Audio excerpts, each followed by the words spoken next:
What you doing, bro?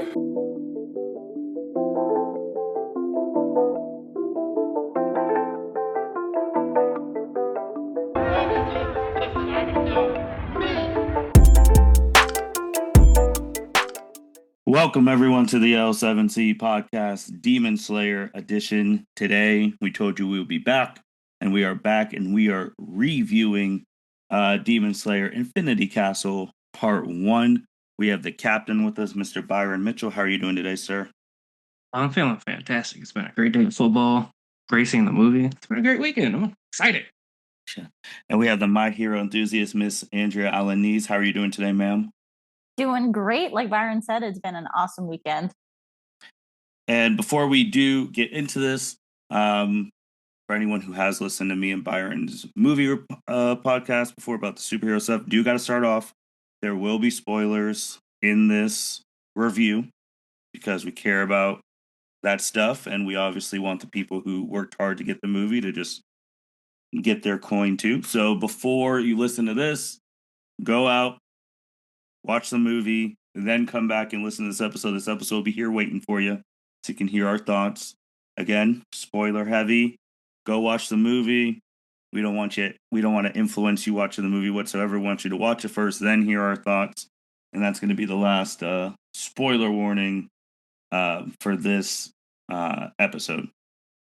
So the way we're going to do this, so it's pretty, because there's a lot to unpack with the movie. So obviously first, listen to our preview of the movie. 2, listen to the preview, watch the movie, then listen to this. And then we're going to talk about them in chunks in the movie in parts. And then we'll go from there. But first, how'd you like it? I enjoyed it a lot. I didn't go in, like I said on the last podcast, I didn't go in with any expectations. I just wanted to see the movie for what it was. And I really enjoyed it a lot, immensely. Andrea?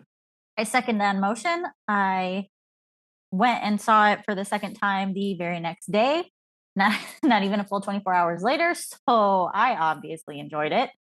I mean, I did expect a lot, but somehow I got more than what I was expecting, which is something I was afraid of happening if I had any sort of expectations that I was going to like ruin it for myself. And even the little bits of, unfortunate spoilers that I had from the internet, as we were still, in the Mugen Train era, that we had the fan animated edits of Zenitsu's fight. Like, so I had that quote unquote ruined for me. But even still, the actual animation in the movie, the soundtrack, all of it, it was great. Highly recommend going to watch the movie. Man, Byron, if this was college football, I would have been like, Byron, take it away with the preview about like just reviewing the thing. But hey, there's a lot in that movie. No, so I was just gonna say with that, Byron, obviously we talked about it a little bit off screen.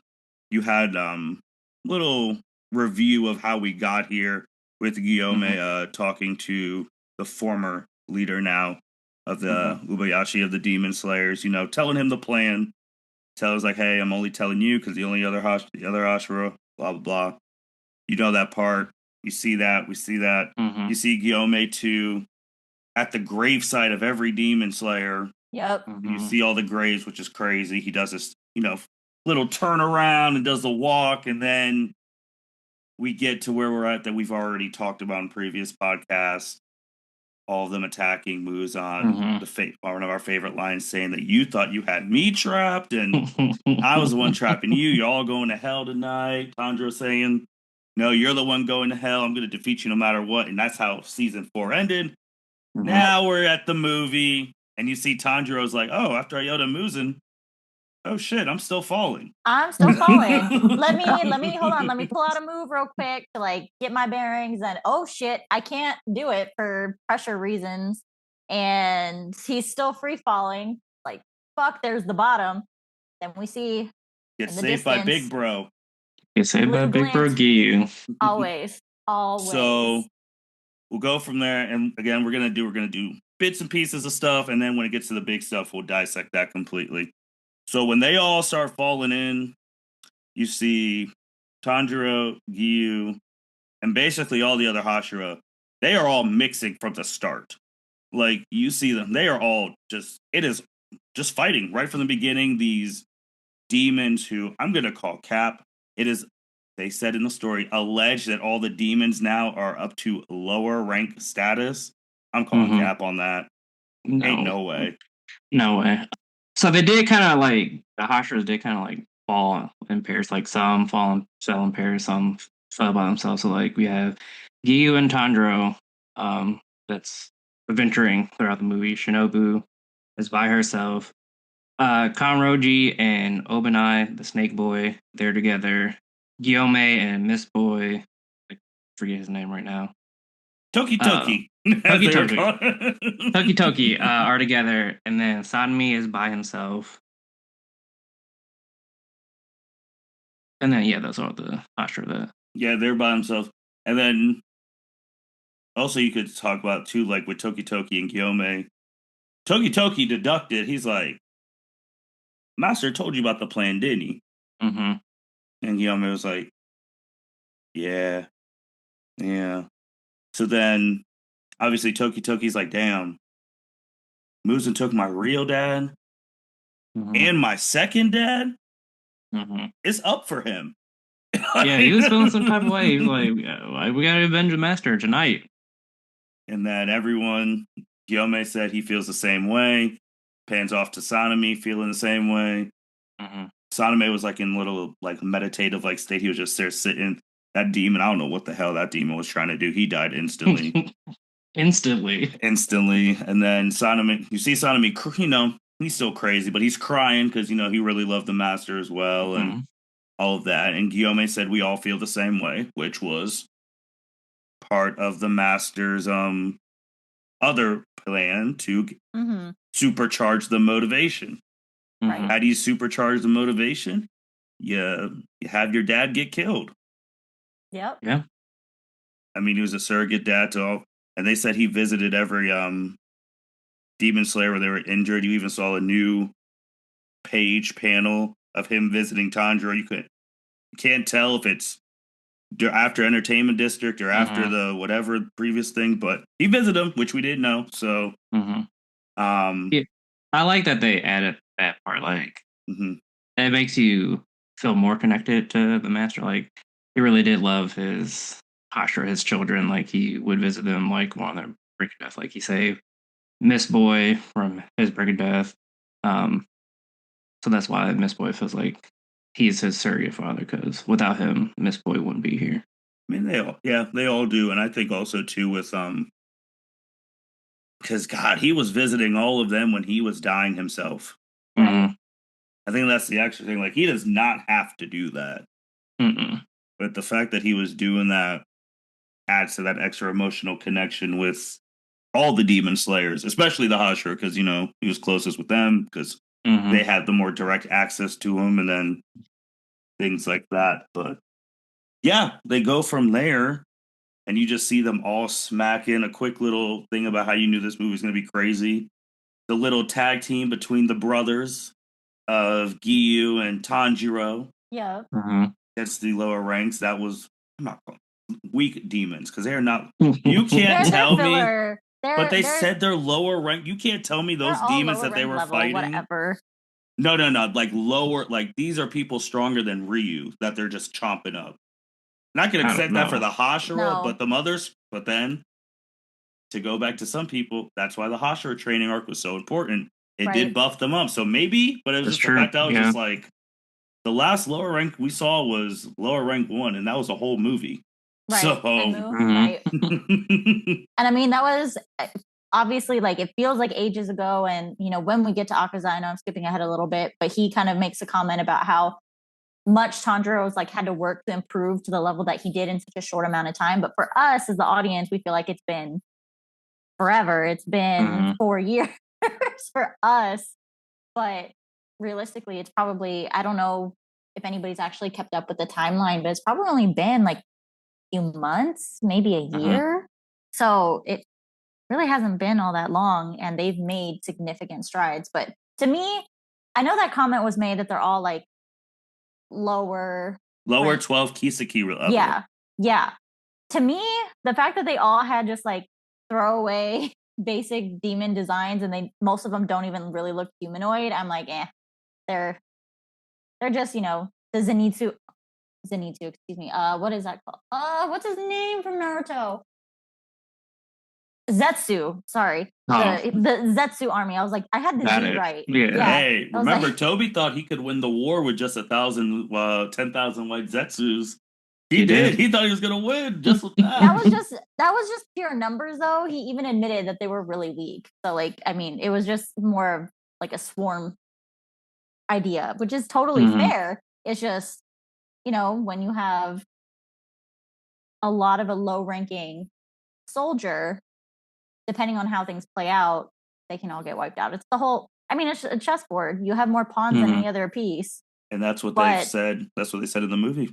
I mean, because they're just throwing all these little weak ones, and then the Hashira get tired before they get to some big boys. Right. And even some of the Hashira training arc, those other demon slayers are like, hey, let us take care of this. You don't want to waste our energy on that. And that was especially you saw with Guillaume and Toki. They're just like, oh, you guys, the training all paid off. All right. But all right, so for time's first big part, I'm gonna start with the lady. Oh, yes, ladies first. Shinobu, she's running up. She runs up into this little palace. Yeah.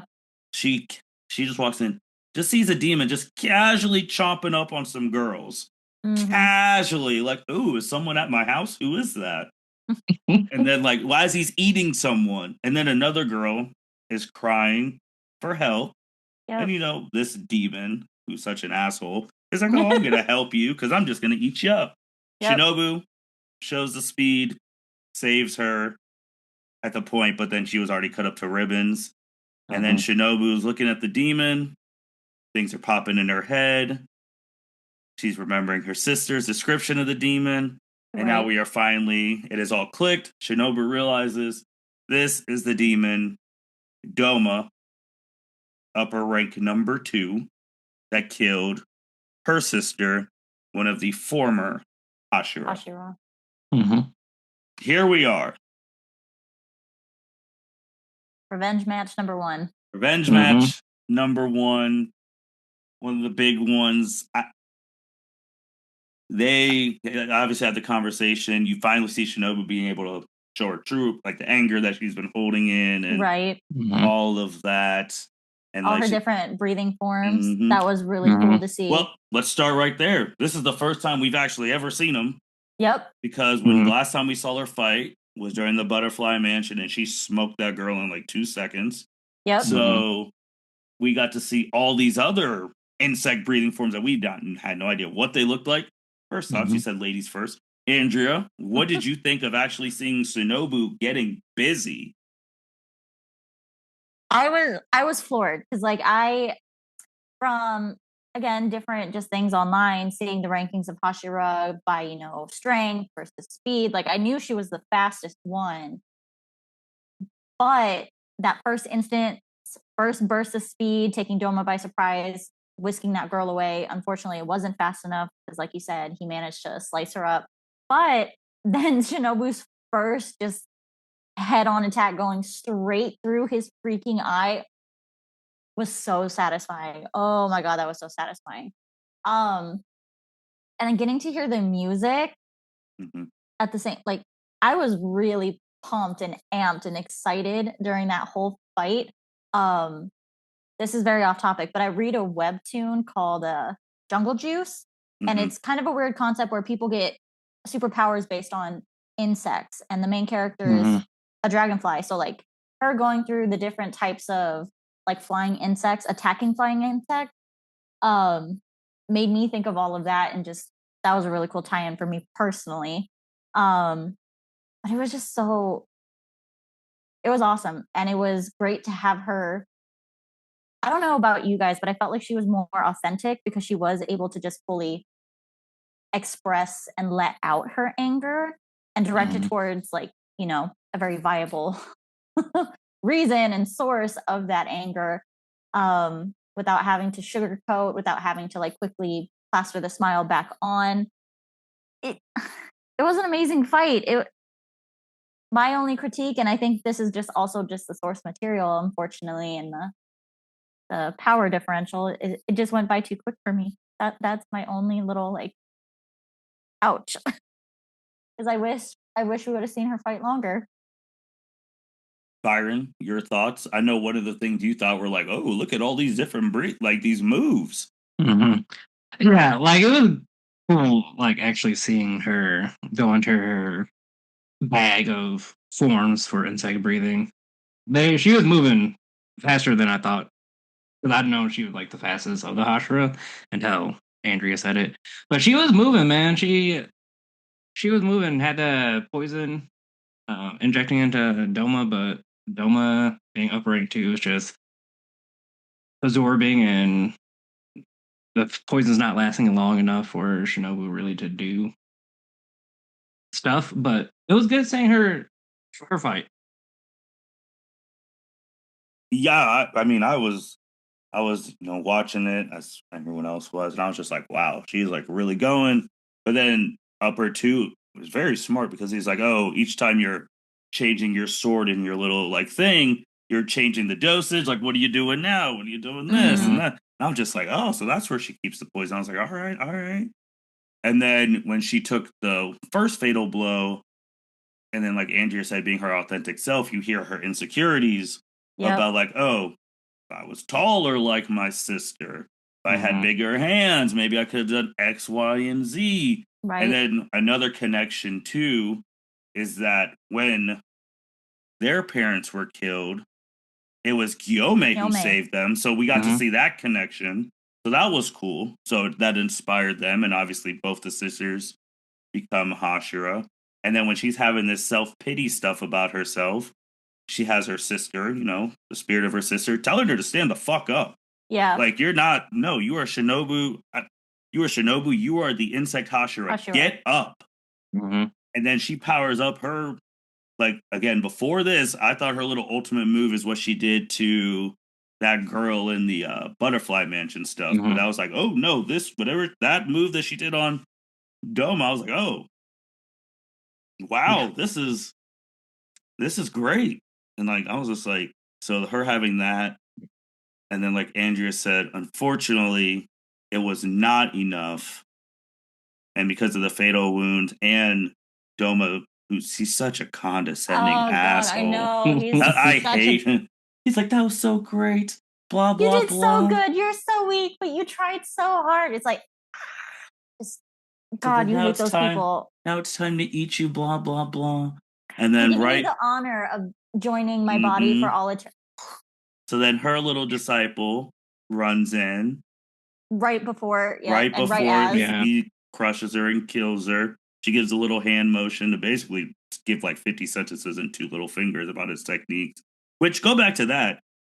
His technique is wild. So, how are you a demon slayer when your primary stuff is breathing and his Mhm. stuff could and he freeze your. That is Freeze your lung. crazy. Yeah.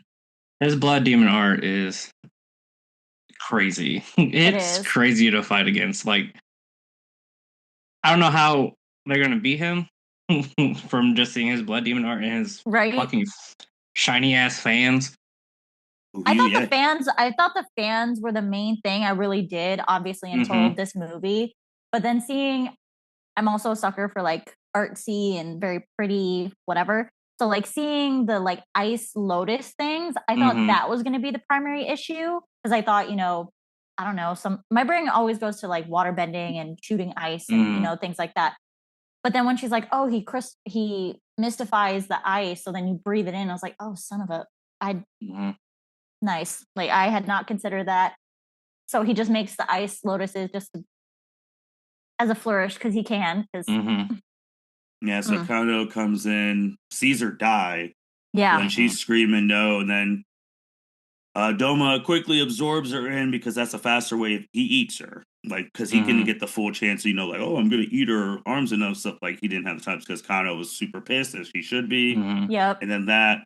So then we have the crows saying how Shinobu died to upper Announcing to the rank 2. whole, to the whole But Infinity Castle. we only get 2 people's reactions. We only get really Tanjiro and Giyu's reaction, both visibly shocked. Tanjiro running and crying at the same time, and then poor little Kano is left by herself against Upper Moon 2, and then that's where he starts saying that line from the trailer. Oh, it's a wonderful night, such a great night. Yeah, because he's like, I'm about to feast on some more people. Well, specifically girls, because I don't think they've actually said it yet. No, they haven't. We've only ever seen him eat women. He was chomping on women's legs when he rolled up on Gyutaro and Daki. There were only young women in front of him. And then he made the comment specifically about, I got to thank Nakama, who is upper 4, for like bringing, a female demon slayer to him. And actually in all of this fighting, that was something I kind of clocked also during rewatching the Hashira training arc, is like, there aren't very many female demon slayers, like just, in the stock army. For the eating of it's going to tie into Act 3 with for sure. I'm sure it is. Team. Yeah, but there's actually a canon reason. I know I had that like slightly spoiled for me, but it was also just like a general pattern, and I figured it hadn't been blatantly stated. But there was a different demon that, remember, very early on, I think it was it the first demon that Tanjiro went on a mission for, the one that was taking the young girls that were turning 16? Yeah. And he specifically stated that, they're the ripest at 16 and they taste the best, all that good stuff. So I'm hypothesizing it's something along those lines. Maybe. Yeah, we'll get to that in Act 3. So Shinobu's dead. Yeah. So they're already losing this war. She's dead. One Hashira's already down. Yes. Oh man. That news is going. We only see Tanjiro and Giyu's reaction. We don't see anyone else's. No. But thoughts on the first, and Byron made the unfortunate thing of clocking. Shinobu did not even last an hour into the movie. No, she lasted like 45, 46 minutes. Like, yeah. And that's not even the start of her fight. That's the start of the movie. Her death is about 45 minutes into the movie. I was shocked because, one, I thought she would fight longer. I thought she would get her Demon Slayer mark and be able to kill We'll Doma, get to that too. She did not. And it ended up being her downfall. Like, I really thought, like, when she stood up after seeing her sister, I was like, oh shit, she's about to get her Demon Slayer mark. We're about to go. We're about to kill this bitch. When she pinned him to that ceiling, I thought that was it. I really thought, I was like, the way the music was amping it up, I really thought it was like, and again, I already had this spoiled for me, so I knew, but like feeling it in the moment, watching it in the moment, I really thought I was like, oh, okay, she's gonna win this. Ugh. Man, yeah. I think I'm still technically processing that, even though I've watched it twice now. But I also feel it's sad. It's sad, especially like when you see, like, I posted the picture today because I said it, like, on this, I posted the Snap story, like the picture that had her smiling and all that, and you're like, dang, that's it. We'll never see her ever again. Now going back to our reaction, how the season 4 ended a year ago, we never got to see the stuff we wanted to see. Because now she's dead. And so we never got to see her, and unless they do flashbacks, but I don't know. We never got to see her and Tamayo work together. Who, by the way, is also in some shit. We forgot in the beginning. She was selling "Help Me." Yeah, she was low key. Well, I think we see her after this fight. Yeah, it was after the fight that she's like, "Oh, I'm here. He's in this cocoon, trying to like reject this. I don't want to call it poison. This, I guess, demon antidote. I guess since it turns him human.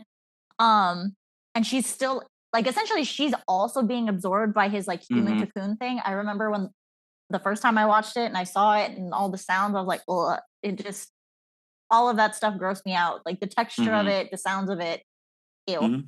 But yeah, she was like, somebody come quick. And I'm like, oh no. Like, Yeah, she's dead. is anybody gonna make it there in time? Is he gonna absorb her? Like, what does this mean? Nah, She's getting absorbed. She's done. She's done, bro. It's up for her. It's up. It's an Infinity Castle. We're probably going to talk about this next, but I like the way that they animated the Infinity Castle. Like, they really made it look huge as hell. Yeah. And infinite. Mm-hmm. Yeah, she's dead.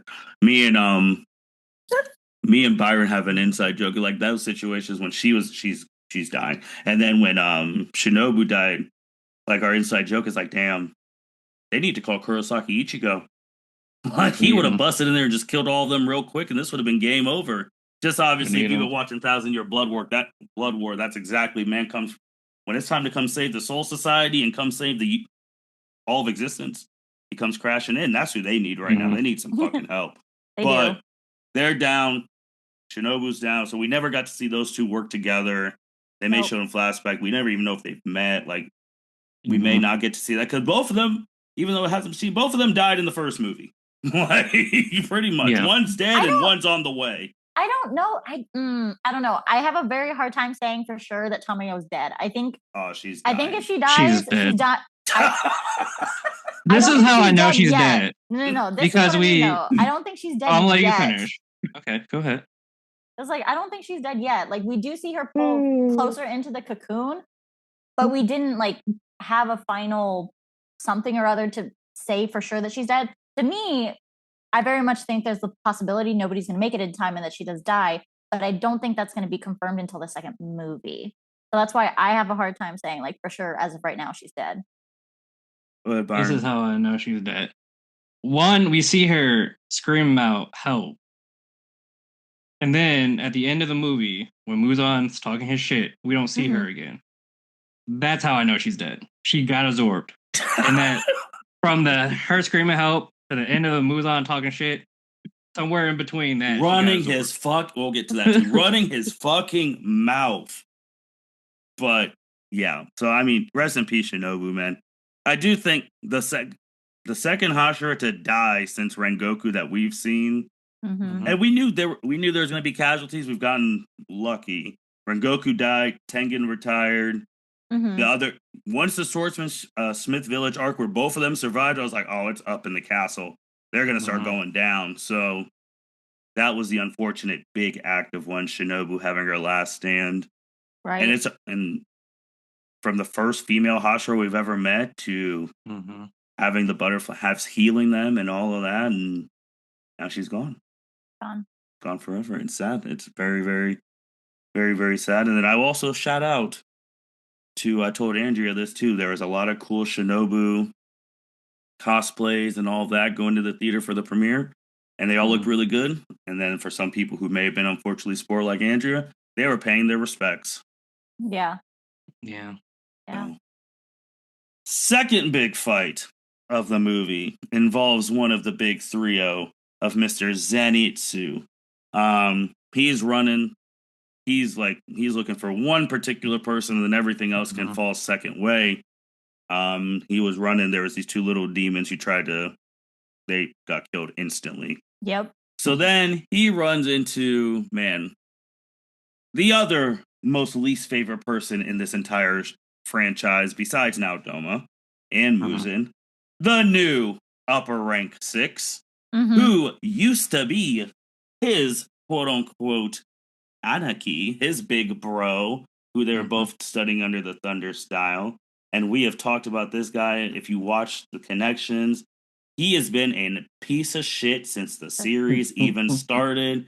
He's the one who almost got Gyome executed. Yep. He's the one. And then still to this day, I do not know how he was able to join the corps unless it was because of his talent. But either or, he's a piece of shit.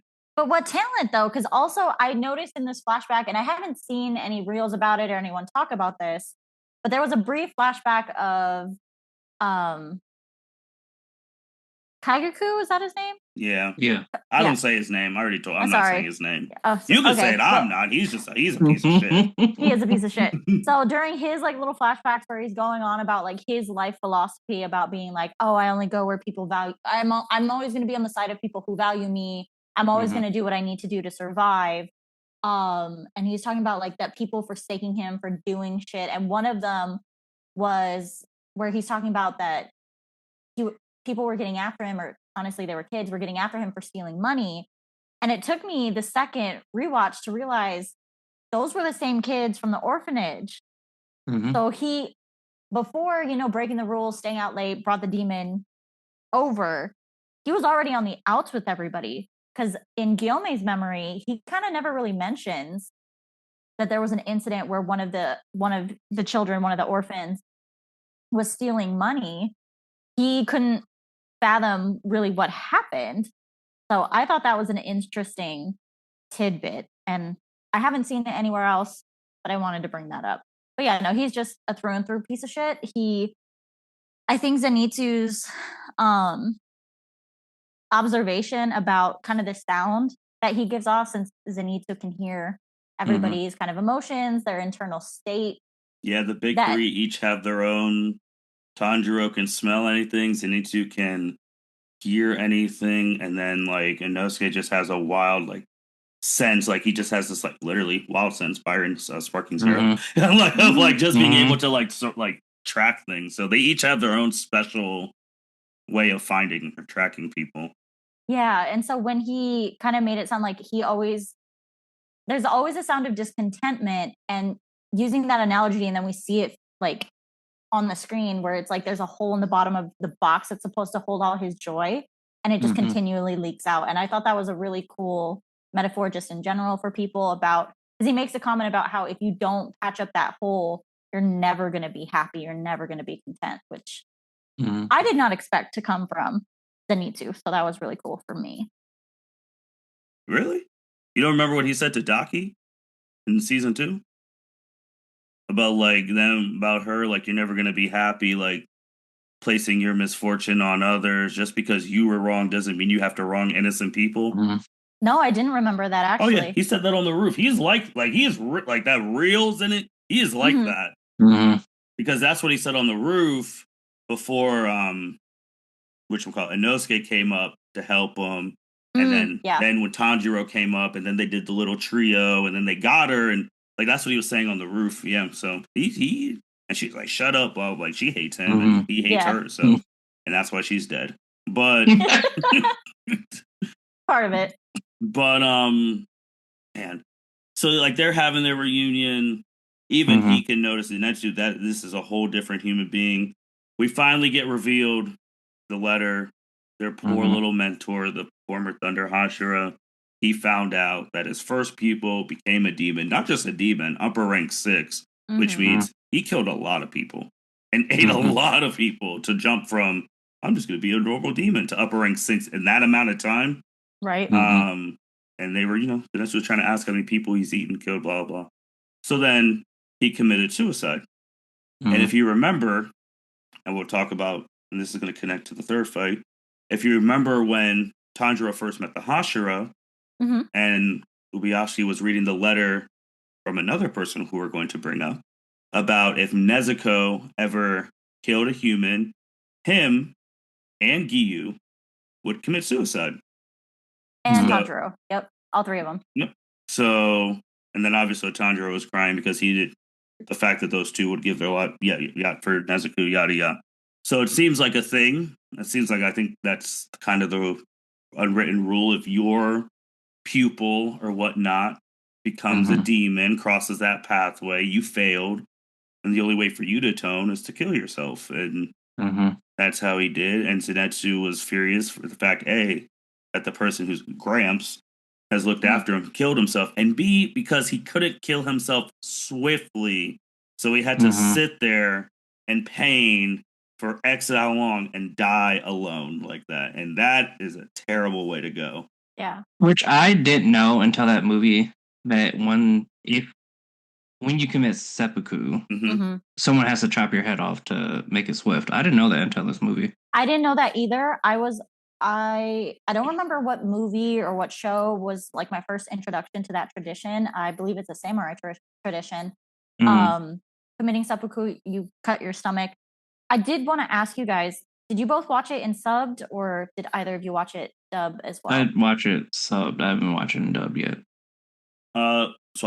Funny thing, this is off topic for the later part of the thing. So I actually was going to watch it back to back because it was actually going to line up perfectly. The one I was watching was going to end right before another one, but unfortunately, I had adult obligations that I needed to attend to, so I haven't got to watch it dub. But it is on.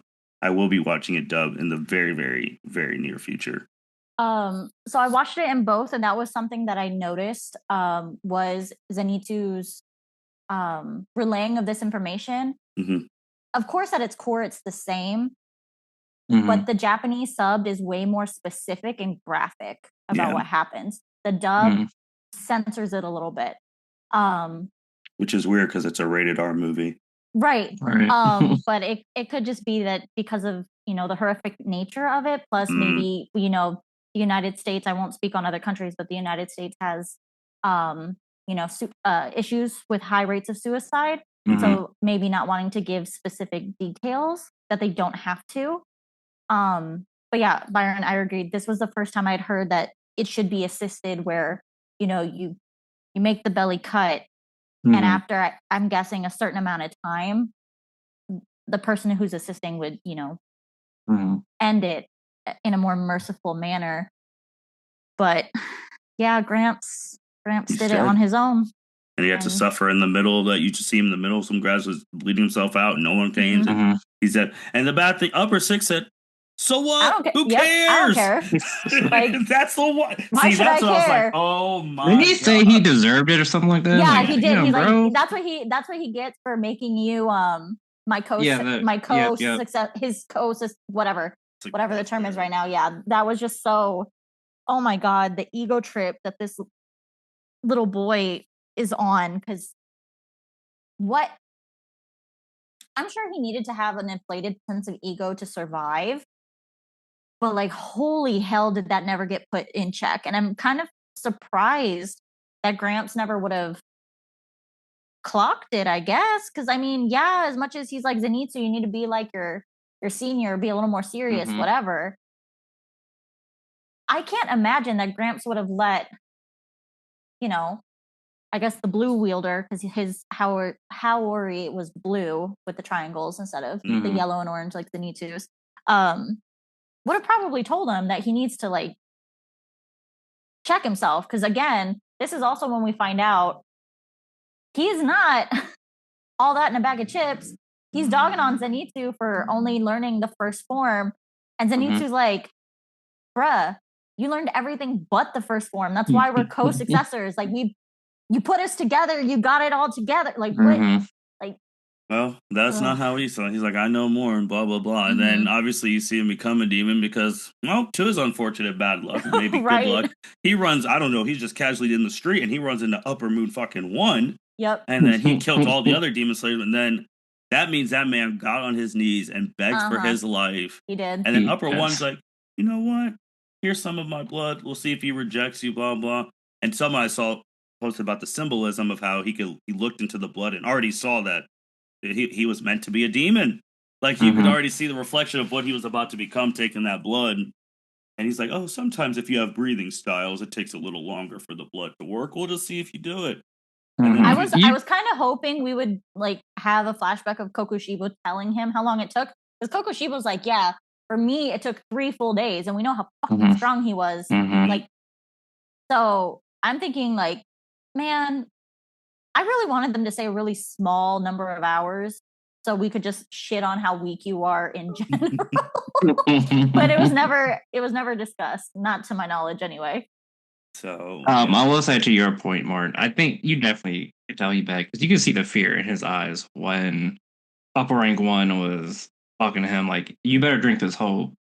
Oh, yeah, you better not one drop hit the ground, because if you do, I'm gonna kill you. Yep. I was like, oh shit. I was like, all right, bro. Okay. So then he becomes that. So he does the turncoat, and then they be getting their stuff, and then like he's saying, like, then this is a completely different person. and they start mixing. They do. Mhm. So that we get to see, we see the other forms, and obviously his is amped up because now they are demon blood are mixed with his Mhm. breathing. So you're getting hit with the best of both worlds. So that's obviously hurting.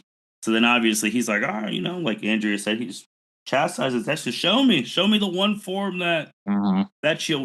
you know. And then obviously the first time, thunderclap and flash, like that goes, and then he's like, oh, come on. So then obviously Eightfold, don't matter. You can fold it over however many times. It's the same Mhm. shit. It's the same shit. it's the same stuff. So then Zenitsu, they're still fighting and all of that, and then I forget which form that Six hit him with. That's like Mhm. starts crackling his body. Mhm. So then they're fighting, and then Zenitsu's falling to the ground. He's going through the whole reminiscing stuff and all that jazz. You see how, again, Zenitsu, he really liked, like, because he was a senior, so he was defending him when those people were talking Mhm. trash about him. He got in a Mhm. tussle with them, and then without not even saying thank you for defending my honor, he's like, "What do you think you were doing? You low life, blah Mhm. blah blah blah blah." And then even when they showed the seed of like him making the rice for him and Gramps, guy was so ungrateful. And Mhm. I'm just like, this ungrateful piece of shit. Like, what are we doing here? And I was like, okay, well. Then Zenitsu's just like, man. And then the flashback with his grandpa is after the fight, right? I don't want It's to after skip the it. fight. Yeah, Yeah. okay, Yeah. so that's he's after. passed out. Yeah, so that's Yeah. after the fight. So then Yoshiro, I'm skipping a little bit because Yoshiro says a line like, oh, if you would have trained it a year, that he would have killed you, which he's a piece Yeah. of shit. He's lying. That's not true. But the also thing with the other amp is that now what we're about to talk about, Zenitsu could have killed him at any time, Mhm. but he didn't want to kill his brother Yeah. Mhm. until he was just like, well, I You got really no don't choice. feel no bad choice. about this. And then he Yep. said, I'm sorry, brother. And then the lightning starts shattering, and then he's just like, Upper Six is like, what the hell is going on? Mhm. I first thought, I was like, oh, it's Godspeed. It's about to be a wrap. Same. It's about to be curtains. I was like, this is about to be a new amped Godspeed that he learned since he's been training to improve, yada, yada, Mhm. yada. But then he says thunder breathing, seventh form. And then Mhm. if you want, after you've watched the movie, you can look at the stuff on like the web. If you see theaters when he says seventh form and they all start going crazy. Because even I stood up in the theater, I was like, wait. I was like, what form? Seventh? And then Six is dead. Mhm. Mhm. Mhm. And then we're just all looking around in theater like, what the hell just happened? And even Six is like, what the hell just happened? Starts He's bitching like- about, this is why Gramps liked you more than me. He only Mhm. showed you that move. Mhm. He was like, oh, he was moving so fast, like I couldn't even see him. Couldn't Right. see That's him. how fast seventh form is. Oh, because outside of Tanjiro, the production company, Zenitsu's their second favorite. Because when his Mhm. music starts going, and that, like, they put a lot of effort. Mhm. Like when Oh, that yeah. lightning starts cracking, you're just like, oh, it's a wrap. It's a Mhm. wrap.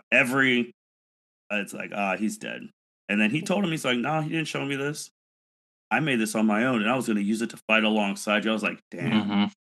damn. Yep. Thoughts on Zenitsu creating the seventh form and him one-shotting Six once he actually used it? I was hyped. Like Yes. I got super hyped. Like, yes, my asshole is dead. We got one less upper rank. Yep. We might turn the tide of the battle. Right? But Oh, shit. I did not know that he was training so hard to he created a seventh form. Like, Mhm. that's amazing. Right? Put it It, in perspective, the only other person to create a new move out of the forms is Gyu. that's what I was about to say. Mhm. It's like, it reminded me of when Tanjiro saw Gyu use, was it the 11th form? 11th form. And Tanjiro was like, 11th what form. the hell? 11? calm. There's only 10. And I was like, wait, what? And so, yeah, it reminded me of that. And it's really impressive. I did like Yushiro's words because basically after Zenitsu beheads upper six, they're both falling. Yep. And Zenitsu's spent. So I don't know if he had already fainted per se, but he's spent. So upper six is kind of sitting there like in his head, like, oh, I didn't lose. Because at this rate, he's gonna fall and he's gonna die. So like technically I still win. And that's when we have Yushiro pop up like, people who don't give anything to others don't get anything back in return. And then I kind of forget exactly how he phrases it when it comes to Zenitsu's ability to create a new form, because he kind of right on top of each other. And I was still just like gobsmacked from the fact Yushiro was A, he was there, and B, was about to save Zenitsu's life. So then just, twists the knife on upper six. So that sucks, man. It really sucks to die alone, doesn't it? Yeah. See you later. Nah. See you later. Bye. And then he died. He died so bad he didn't even get a flashback. No. I mean, he already had the flashback. He did. Already. He had the flashback of where we see him meet Upper One. We go through his life of like his perspective of the different moments. But we didn't. But usually when they die, they try and make us feel sorry for him. No. Yeah. Him, they're like, nah. Nah, fuck that bitch. I'm out of here. Yep. He's dead. And to go to Andrea's thing, before we go to Act 3, we're going to throw some small tidbits. Yushiro's there. I mean, and he's working. In a Demon Slayer uniform. Yeah, working with, God, our favorite Demon Slayer, who is not Murata. Our favorite extra, as Bakugo would say. Yeah, Murata is the best extra in the show. The only extra we know by name. Right. And they're basically like the cleanup brigade, like the help brigade, like, hey, helping here and all that, and him healing. So then we're going to bake it back a little bit, then bring it back forward. Then we go Yushiro's connection to when Shinobu died, and that crow's announcing it. Giyu and Tanjiro had the shock, and then Giyu refocused himself. He noticed that the crow had a paper on it. So then now we forward it to Yushiro, whose ability that they put it all on the crows, that they are mapping out the whole Infinity Castle, and then you're asking yourself, mapping out for who? Everyone's in here. If everyone in here dies, it's over. And then you go to the house. You just see a house. You're like, who the hell's in this house? You see two ladies. Yep. And one male. Yep. The last survivors of the Ubayashi family. You're like, wait. I thought they all died. They thought they all died, especially the males, because it's the males, like their thing. But nope. And if you there's a funny picture. I think I retweeted it on Twitter of the very first time you meet the last son. I think Andrea brought this up to me personally, or I don't know if this ever. I don't know. I wonder if I thought I mentioned it on the podcast because I remember mentioning like, doesn't he have 5 or 6 kids? And then when I was rewatching the Hashiro training arc, in the intro, you see his whole family, and there were 5 children. So I'm trying to remember if you remember this, if you said it to me personally on this, or you on the pod or off pod, because you didn't know there was a boy. There's a reason he dressed as a girl. If you looked at the first selection, this boy was dressed as a girl. Yes. So to kind of connect to something, and just kind of like reverse Fruits Basket. Yeah. With Oh Girl, where she's like, oh, she's dressed as a dude because the leader and blah blah blah, and everyone thinks she's a man when she's actually a girl. This is the complete opposite because the Ubayashi men are the ones who become the leaders of the stuff. So he outsmarted Muzan on that and outsmarted everyone. Like, hey, it's a secret. This is actually my son. Like, he's the heir if this thing doesn't go. And then they're there with Yushiro's powers, which are amazing, mapping out the castle, mapping up basically power levels of stuff, and then they're drawing and all of that. And then you're like, damn, these 3 little baby ass kids and the people who how old are they? They're young. They're young. I was gonna say, are they between like 6 to 10? 6 to 10. Because the 2 oldest were the 2 who died. But you're like, oh, these baby ass kids and the people who take people to the swordsman, this is all they have. Like, they're gonna get, what the hell is this gonna do? Then you have the outside, who we hear the former Tengen Uzi, and then the person who I was just like, oh, please be in the castle for atonement, but he is there anyway. Yes. Kojiro Rengoku's dad. And I was like, holy shit. I was so excited. I was Mhm. okay. I was on a 10 seeing Tengen. I was like, oh yes, okay, he is here. And then it pans over to Rengoku's dad. I was like, oh my god, he's here. It was great. Oh Mhm. my god, that was an unexpected moment for me completely, and I'm so glad I didn't have that ruined through the Yeah. internet. Like, Yeah, oh so man, that his was great. Rengoku's death, Rengoku's little bro Tanjiro got them all to sober up, and now Mhm. and then him and Tengen are protecting the Ubayashiki family, and then no, Mhm. I'm assuming the wives are there. We didn't get to see them in the movie I at didn't all, see but them. my thing is that, and he talked about it, the son, how far advanced his dad planned for this shit. He knew he was going to get smoked. He knew Musa was going to take all the crows. The crows going in was on purpose for Yep. them so they can map it out. This is a part where the movie is 2 hours and 35 minutes. This is a part where when it comes out on digital and DVD and all that stuff, I hope they have bonus scenes of when did Ubayashiki have his family and Guillaume talk to Tamayo and Yashiro. Mhm. Because there has to be some Yes. communication. Like, we don't get that. Like, there has to be some communication because it's not going to be like Ubayashi's going to be like, hey, I know these two demons. Trust them. Right. Right. Right. Well, I think for his family that would have worked. We in the Hashira training arc, we see Shinobu go to like pray and be like, only immature people, can't control their emotions. So obviously, to me, that means that she just got the news that she's gonna be working with the demon, and she's not happy about it. She's gonna follow, the master's directives regardless, but she was upset about it. But the fact to have one comfortable in the demon. Because remember, the Hashira, when they first met Tanjiro, like Guillaume, he's like, oh, yeah, kill her sister. Who cares? Like, they're just like, oh, I'm so sad, blah, blah, blah. So for the fact that he's basically quasi-head because he's the strongest Hashira, Yeah. and he's just like, Tamayo knew his name when they attacked Muzan. Like, he's obviously familiar with them. But like that meeting and all Yeah. that stuff, even offhand, like we knew that Ubayashiki knew about them since that Hashira meeting because he's like, Mhm. oh, Tanjiro, tell Tamayo I said Tamayo, hi. say And hello. Tamayo's just Mhm. like, what the hell?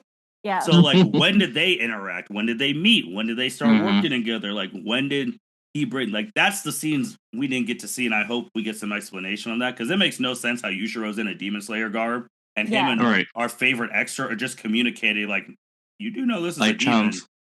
Right. Like, And there's they no don't. like, They have hey, no idea. They have no idea because he's just sitting there like, dude, I'm a demon. I don't care about your hierarchy. Like, I'm gonna Mhm. talk to you Right. however the fuck I want.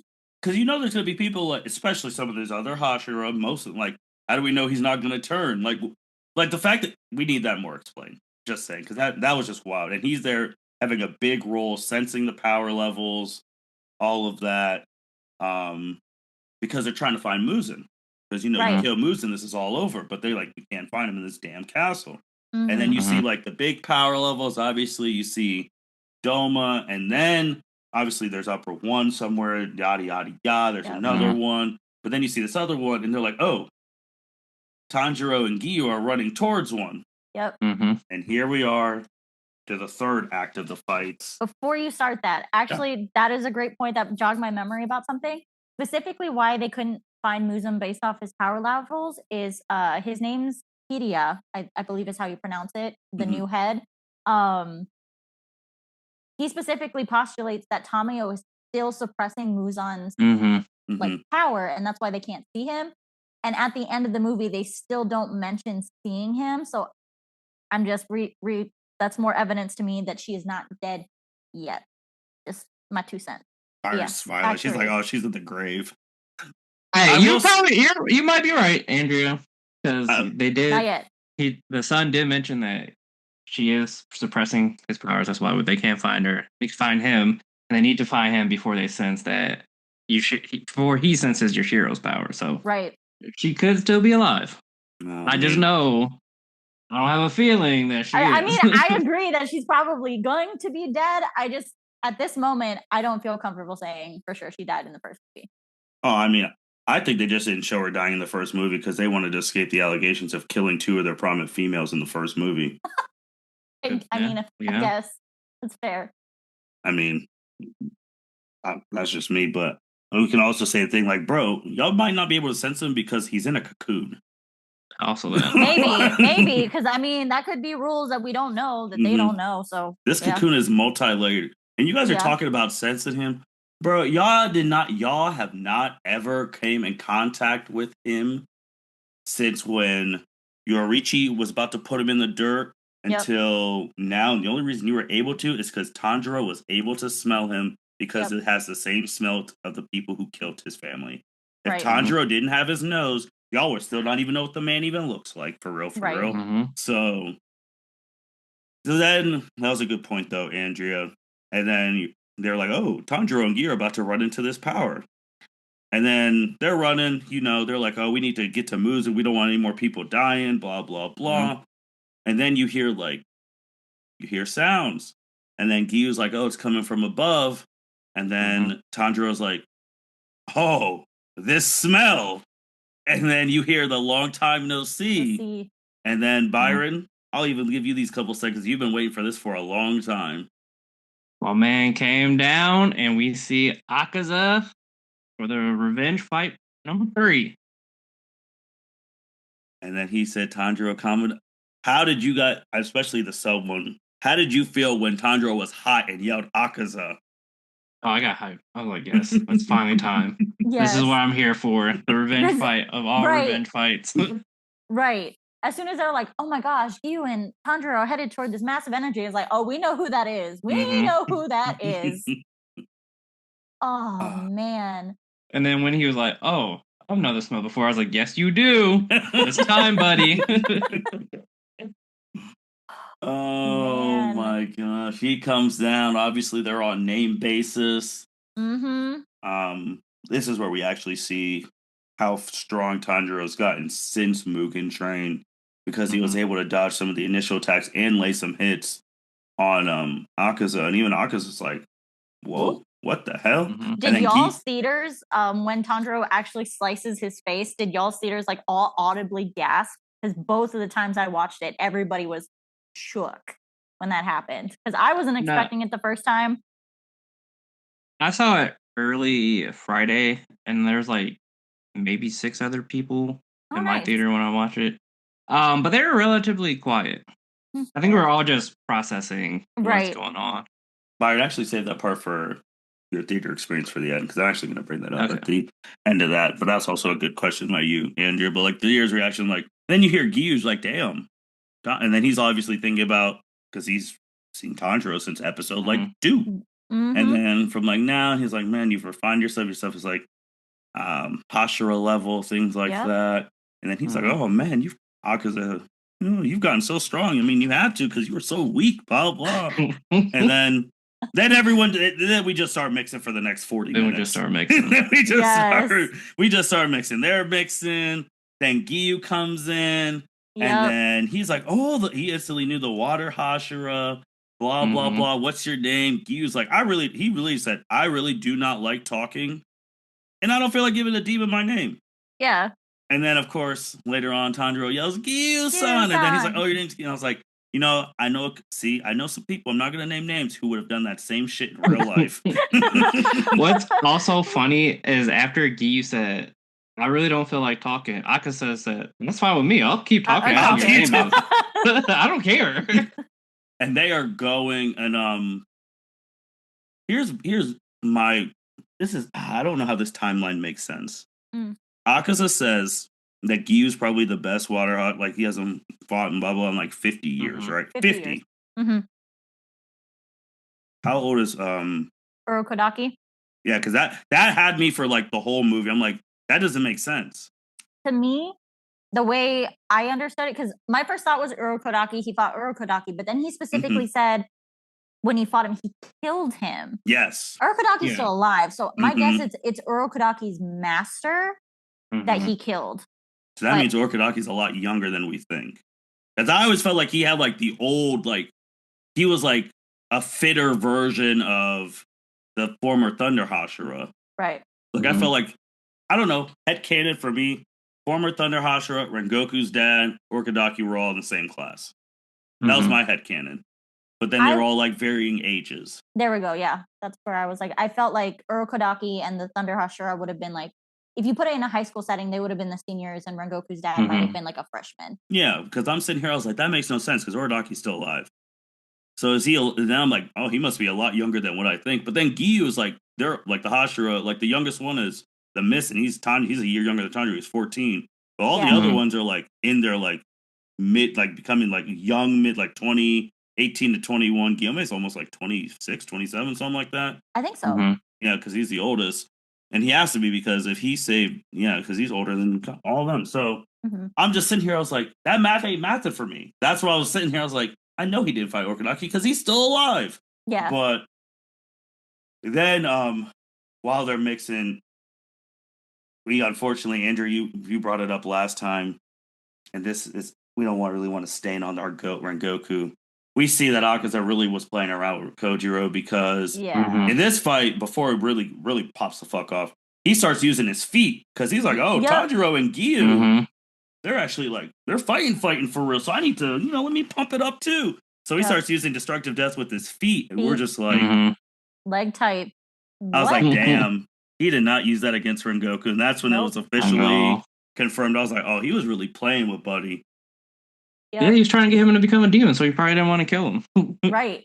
But these people, he was fighting. It was funny. And then obviously, he has a part where he, like when we talked about forms, he got hyped when he saw 11th form. He said, oh shit.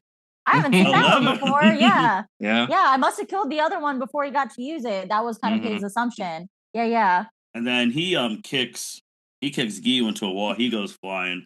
So then Tanjiro come in, but then Giyu comes back, and Giyu, he comes back. He's like, I really didn't appreciate getting like kicked into a wall, yada yada. And then he's like getting up. He's like, I'm not really the let's fight to see who's stronger. I'm not the like, oh, let's just draw swords to draw swords type. I'm not that guy. I'm really not. I really don't even want to draw my sword out. And this is almost like I don't want to draw my sword off. I don't have to for real. But seeing this guy, I haven't been in a life or death match in God knows how long, if not ever, since I became this strong. And he's like, I have the urge to really like beat this guy. Like, this is the land of the strong. And then his mark activates.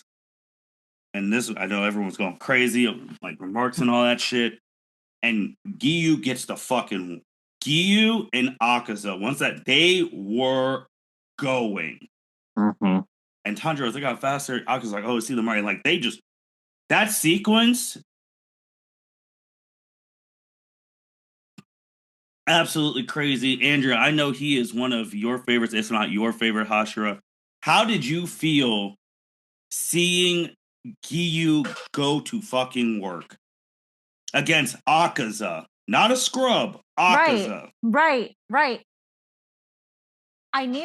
I had a feeling. I shouldn't say I had a feeling he was going to hold his own, but I thought he was going to start to struggle like really early on. I thought it was going to be one of those moments where he really feels like maybe Tanjiro has surpassed him. Of course, he acknowledged him as being Hashira level at this point. But I thought essentially he might be overwhelmed pretty quickly, and Tanjiro would have to clean up, and being main character energy at all.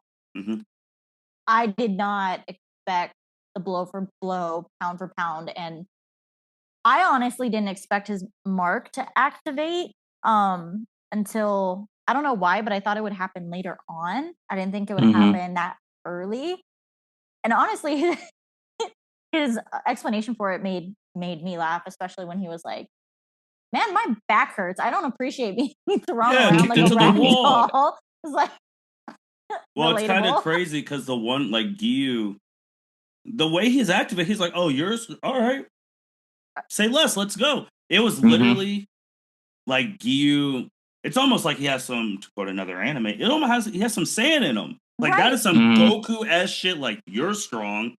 Now I gotta catch up and play ball. Let's go. And then his shit activates. Everyone else, Toki, he was in life or death. That boy was in a water bubble, suffocate. All that little kid gets stabbed. That's when his shit activated. Kenroji was fighting for her fucking life. She was. That's why her shit got activated. Tanjiro, obviously, like, it was literally do or die. Like when they were fighting upper six, Giyu literally was like, oh, I'm not about to go out like, oh, hell no. No. Right, I'm not- Gloves come off. Let's just fight. All right. And then it just went. Yeah. Oh my God, it was great. He's like, I ain't going out like, oh, no.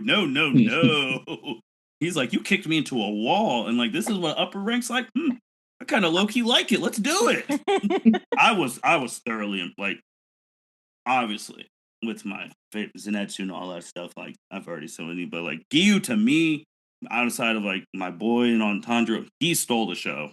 Yeah. Like, anyone who didn't, I know, like, all these people like him and Zenitsu and like all the other people, they've made so much more fans. Like, because Giyu, people are like, oh, well, you didn't know Giyu could fight like that. Like, he has made, I know he has shot up in a lot of people's ranking. To me, he might be my second. I think he is my second favorite character now, outside of Zenitsu. Like, he is shot. I was thoroughly impressed. Man, he did what he had to do. Like you said, he powered up. He's like, I'm not going out like no bitch. So I'm gonna do what I have to do. Let's do it. And then they were Akaza had to going fight blow for soon. blow. He's like, oh, I got to power up too now. Yeah. Right, and then Pyro mentioned that Akaza's speed basically shot up because Giyu's speed shot up. I was like, damn. Yep. So y'all just gonna outspeed each other? Did y'all see how, like, when they were we were really mixing and the castle raised up and like the blue lights, Yes. like it was an arena fight, like that. Oh bro, my God. Akaza's music, he has the hardest music in the show. He does. Like, I was sitting here, I was at the edge of them. I was like, I was following it, like when Goku and Cell were fighting in the Cell games, and they're just like with their eyes, like everyone else, like that. Mhm. That's how I was watching them fight, because I was like, holy shit! I couldn't believe it. I said, man. And I've always liked him because he's always done cool things. Like, I mean, when they were talking about it. Oh, side note, before we go back to this fight, we finally see where the most important person in the whole series is at. Nezuko. He is. Side note, because we're talking about Urokodaki. Which I am nervous because you're by your dude. Mm-mm. As far as we're aware, they're by themselves, and the master is kind of like, oh, he'll never find. And I'm just like, they don't know where Urokodaki lives. Like, they don't know where he trains. Like, really? Brother, they found the Swordsman's Village and the Ubayashi's mansion in a week's time, back to back. Yes. Like, don't say they can't find you. They I was gonna can- say, I was like, okay. I'm scared. What I was telling you, Martin, when we talked about it, I have hopefully that Urokodaki is being in the same place where like the Master Son is, so they're protected by Tengen and Rengoku's father. But I also have a feeling, just this sinking feeling that that's just gonna get busted are gonna up. show up in the second movie. But there ain't no way. My worst fear is that what if Muzan finds out and he goes himself? Oh Right? no. Yeah. He's like, I let one of the. He's like, Ubayashiki still lives? Because his thing, even if they somehow fail and they kill everyone here, they don't get to Nezuko, doesn't matter. The Ubayashikis are dead. The family that created the Demon Slayers are gone.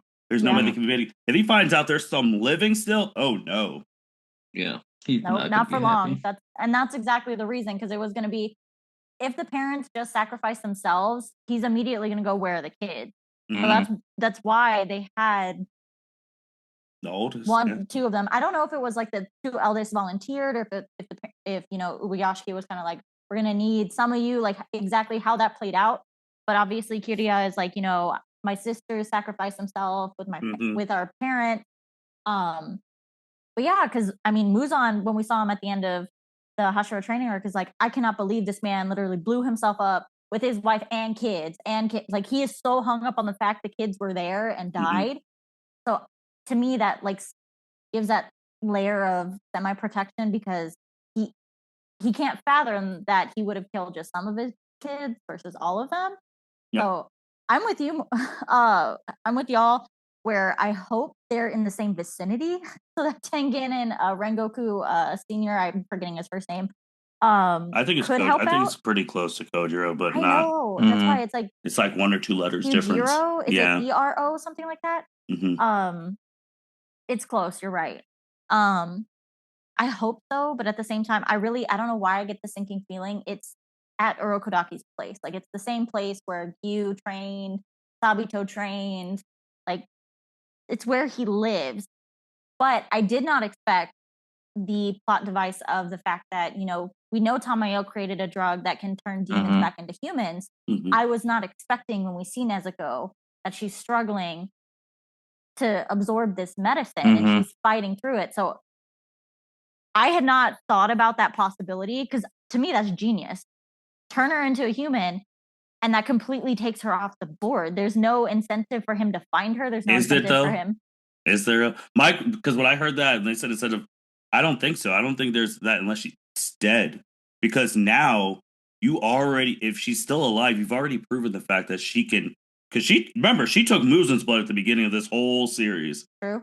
She was able to take Muzen's blood, so you already know the body's compatible, and you already know she can survive sunlight. So what's just to stop Muzen from just giving her blood all over again? I guess that's true. That's what I'm like. When they said, I was like, bro, he knows she is compatible with his direct blood, and that she survived the sunlight. It's not like that shit's just gonna disappear. Like, he'll just do it again. True. I don't know. I was really on that high, Martin. You just brought me back down to earth. Yeah, he'll just do it again. They're just like, oh, Nezuko's body's still there. Like, they didn't body more. All right, I'll just do it again. Just give her some blood, yada yada, and we'll see. Yeah. So we'll just, I don't know. It's like, all right, we confirm that. At that point, if he then shows up to do that, she can't defend herself because she doesn't got any power. She doesn't have any. Oh no, she died too. Yeah. Oriaki, she'd be gone too. Oriaki, I mean, he's dead. I mean, all of them would be dead, but that's just a thing for that. Like, just a small little thing, because we find out where he's at, connecting that, and he obviously talked about, like, it's all, it's crazy because, we were all like in this little stale constant thing. But then when Tanjiro and Nezuko put in the new clogs and put him in this thing, everything starts spinning and all that. And here we are to this day. So then obviously Yakuza, he's stepping his shit up. He's like, they're fighting. Giyu's fighting. They're still going. And Yakuza's like, oh, you've used all your stuff. And then Tanjiro, he's sitting there and he's trying to wonder, like, obviously they're fighting. I was like, how the hell is Akaza keep dodging all of his shit? How does he keep knowing where these attacks are coming from? And then he's thinking back to when he fought Rengoku, about like, he talked about Rengoku's kindred spirit, like his fighting spirit was to the till. Then he keeps going back to that. And then Tanjiro realizes, like, he can sense fighting spirits, killing intent, that fucking compass. Yep. I know Byron knows from the video games. Like, it tells him where all this shit's happening, so he knows where the attacks are coming from. And then he's like, the only way you gotta kill him is if he doesn't sense your killing intent. Yada yada. We get a flashback of Inosuke and Tanjiro talking about on the bed. Their conversations are always very funny. Right. And then even Inosuke said, yeah, it's hard to kill someone without having killing intent. It's kind of tough. And then we gotta really talk about the shadow figure of this whole thing. And I'm not even talking about Yororichi, because we already know strongest person ever, blah, blah, blah. Tanjiro's father. Tanjiro's dad. What the hell is what? I was at a loss for words when he was basically explaining what I've deemed Demon Slayer's Ultra Instinct, the transparent world. But I'm sitting here listening to his dad. I'm thinking about the Mugen Train movie where he pulled up. He told Tanjiro, you know what you got to do, bro? You got to kill yourself. Like, he's just popping up at all these things. I'm thinking about when he was fighting Rui, and he was thinking about his dad, and that's how he first did Hinokami Kagura. Right. All this time. And I know he's been sickly and all this stuff. And then we see his dad actually he sliced that bear up and chopped that head off. And he was so polite, too. He said, hey, I don't want no problems. But if you cross this thing and you threaten my family, it's over for you. Yeah. Bear crossed it. He died. It was over. And I'm sitting here and I'm like, so Ubayashiki never found you guys? Well, he did, and that's why the family's dead. So. Well, Muzen. I meant like, y'all never joined was the his corps? Dad? Okay, I was gonna say, was his dad ever like a demon slayer? No, they were just some cold people. I feel like somehow they're related to Upper Rank 1 because they look too fucking similar. Well, I'm not gonna say anything on that. But not gonna say anything on that. The only tie that we have in the anime right now is the fact that Tanjiro had those dreams of like the shared memories, where it's Tanjiro's like ancestor who's holding the baby is talking to Right. Yoriichi. And I mean, they do look similar. It could be that they're from the same like village mountain. They could be like distant cousins or something. But that's it. And so it seems like since the Hinokami Kagura dance and tradition has been passed down from generation to generation, it's probably that the family either, picked up Yoriichi's technique and just kept repeating it, or he taught it to them as a dance instead of like, y'all need to become swordsmen type deal. But well, it's just wild because they blood were related, I don't know. They were literally in the woods. Muzan had no idea like that was like he literally was a random. It's the worst thing of violence. It was a random encounter. He was randomly in the cold woods and killed them all. Randomly, just random bullshit, which started the events of the show. But like you said, Byron, the fact that like they all like, and Andrea said the ancestors, they all look like that. You see Tanjiro's family, like that's Tanjiro's family's ancestors talking to Yoriichi. Like, so he obviously housed them, had some relationship with them. And then Hinokami Kagura is basically, it is sun breathing, which is Yoriichi stuff, the first breathing, the strongest breathing form. So it's just a fact, like, so y'all were in the damn woods. The only one who truly had any real knowledge of the true power of sun breathing was Rengoku's father. And he instantly knew that Tanjiro knew sun breathing because of the earrings. Like, this man is a student of the game. But the leaders in them didn't know that there was some random ass family that was connected to the greatest demon slayer in history, and they never went to go talk to them? Because Urokodaki never mentioned the earrings, right? Nope. No. The only one was Rengoku's dad. Rengoku didn't know anything about it, because remember, when Tanjiro was talking to Shinobu on the thing, they were just like, oh, maybe it sounds like a fire thing. Maybe you should talk to Rengoku, the Flame Master. And he's like, I don't know what the fuck that is. But his dad, my dad has the chronicles. Yeah, my dad has the chronicles that he, that he was drunk and upset and all that stuff, ripped him all up. So this man knew history, sun breathing, the strongest thing. It was just casually, and one never came to light.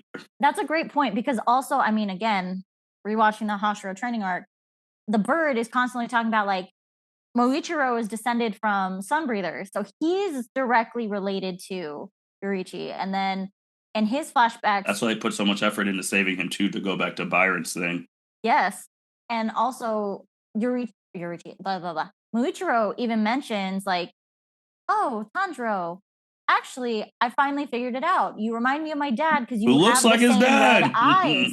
So then it's like, okay, now are they blood related then? So then that is an offshoot. Like, are they? I don't know, but that was kind of that's Tanjiro just reminds everyone of everyone's fucking parent, which we're going to talk later when we get to the end of this fight. So then Tanjiro, and we talked about it on the preview, we're like, all right, we need what main character new power up is Tanjiro going to get? And then obviously he gets the transparent world, and even Akazu's like, who the fuck is this? What is this? Is this what I've been searching for my whole life? I've been trying to get there, and this bitch is there. Like, is that what you're telling me right now? Yeah. He was trying to get to this higher plane of power, and he gets there in that short time, and then like the compass cannot detect him because he has no. It's just, I'm here to fight. Like, you can't tell me.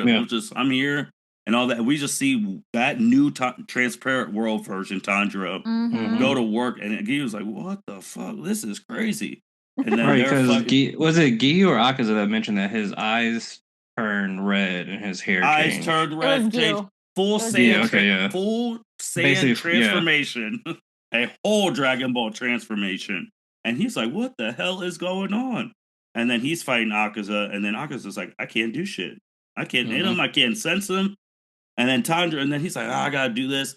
And it was funny too, because before that, Akaza basically set like 10 billion body shots to Giyu, and he blocked like all the vital ones with dead comp. He's like, you were able to survive. Yeah.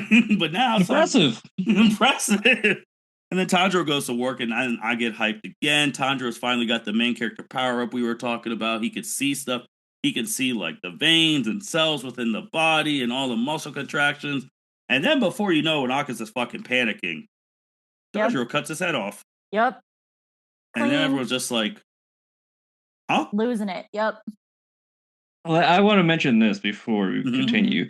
Because Giyu and Akaza were fighting, and you see Tanjiro sneaking up on Akaza, and Giyu was like, yeah, chop his head off. Don't say anything, just chop his head off. And then Tanjiro's dumbass, Akaza, I'm going to kill you. I'm like, come on, Tanjiro. Bro, emotions were hot. Because remember earlier in the fight, too, he brought up Rengoku, and Tanjiro said, hey, don't talk about him. Facts. Don't do it. Yep. You do not get to say his name. So then he gets his head cut off. His head disintegrates, and we're just like... Before that, hold up. I'm sorry. Before that, we see the blood spurt out of like all sides of his neck, like a little like halo underneath his chin. Mm-hmm. And Akaza fucking grabs the top of his head to try to like get it to reattach. And that's when he turns around to face Tanjiro and like talk to him, and it's having that whole internal like, why couldn't I sense him? What is happening? I couldn't believe that he, you know, survived that attack, that, you know, Gyu was able to deflect all the vital shot. And so he's now focusing on Tanjiro, and we see like the veins. To me, I thought his head was about to reattach like completely. And then Gyu pulling up with the Tanjiro move from Mugen Train of just throwing the freaking sword. It's a callback. Oh, that was beautiful. And the head just pops off. And then that's when his head disintegrates. Head disintegrates, but his body's still there. Because his body just says, "What you lost? Give up! It's over." We're all just like, man, like he didn't want to be a sore loser. He was sitting there like, "Oh, I really lost." And then even like Tanjiro, he's like, "What the fuck?" And then like, because he gets tired out, he's knocked out. And then Gyu notices the body's moving. He's like, "Bro, you cannot be serious. Like, what the hell?" And then obviously, like, they're starting to tussle. Then Tanjiro, he wakes up. He's like, "Wait, what? Why is his body?" And then he starts thinking about all the fights he's been in. Was there an activation thing that we missed, like with the twin, like the brother and sister? And he's like, no. Was it this and that? And then because he lost, because Akaza did lose, and his body was so stubborn, he's like, I just cannot do. No. He's starting to reach. He was starting to evolve, right? Because of the losing, because he lost fair and square, and he was starting to get to that point where when we saw Muzan. With Guillaume and all that, and like a beheading's not gonna be enough. You just gotta kill him in sunlight, and it's like, this is fucking bullshit. So then, and then you even see some of his head trying to like starts to grow back, and you're like, bro, Giyu's on death, Tanjiro's knocked out, and then he finally wakes up. Giyu's sword's broken, he's still fighting, and he's tired out. Tanjiro sees that, he's like, bro, I don't care. I will cut this man's head off as many times as I need to. And then obviously Tanjiro, every time he unlocks a new power, he always like passes out or something happens. So then he just loses a sword. And Giyu, because if it was a regular show, you would have had like that Giyu face, like the Sail one. But since this is a war, he was like, this man really dropped his fucking sword. Like, everybody was thinking it. Literally, and I know you're going to ask questions about the experience, but both of the first theater was about half full. My second theater was packed. Both times when that happened, it was the like, like no way. Like you can hear everybody's like reaction to that. That was my reaction to it, and it's just like, oh god, like really, this is the moment. And you see all the calluses in Tanjiro's hands. It's like one of those things where it's like, bro, that's such muscle memory. How? But again, he blacked out. He just woke up. He's in a rush.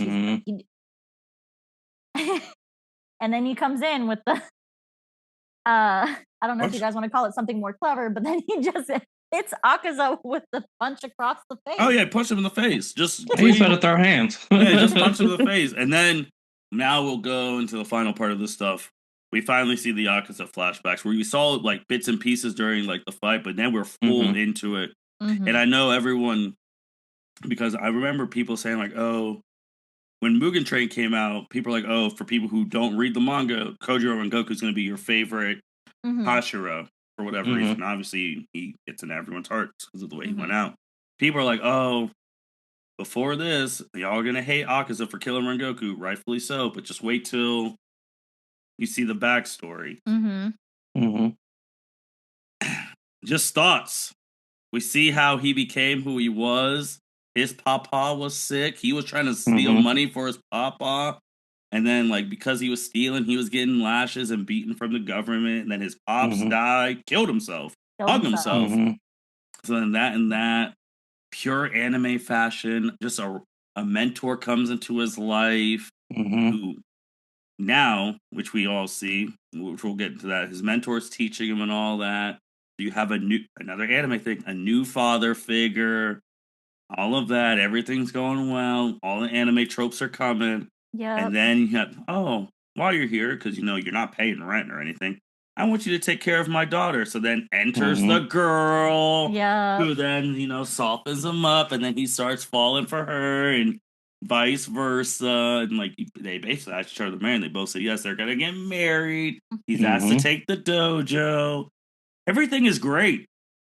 Everything is fantastic. Akaza's like, damn, dad.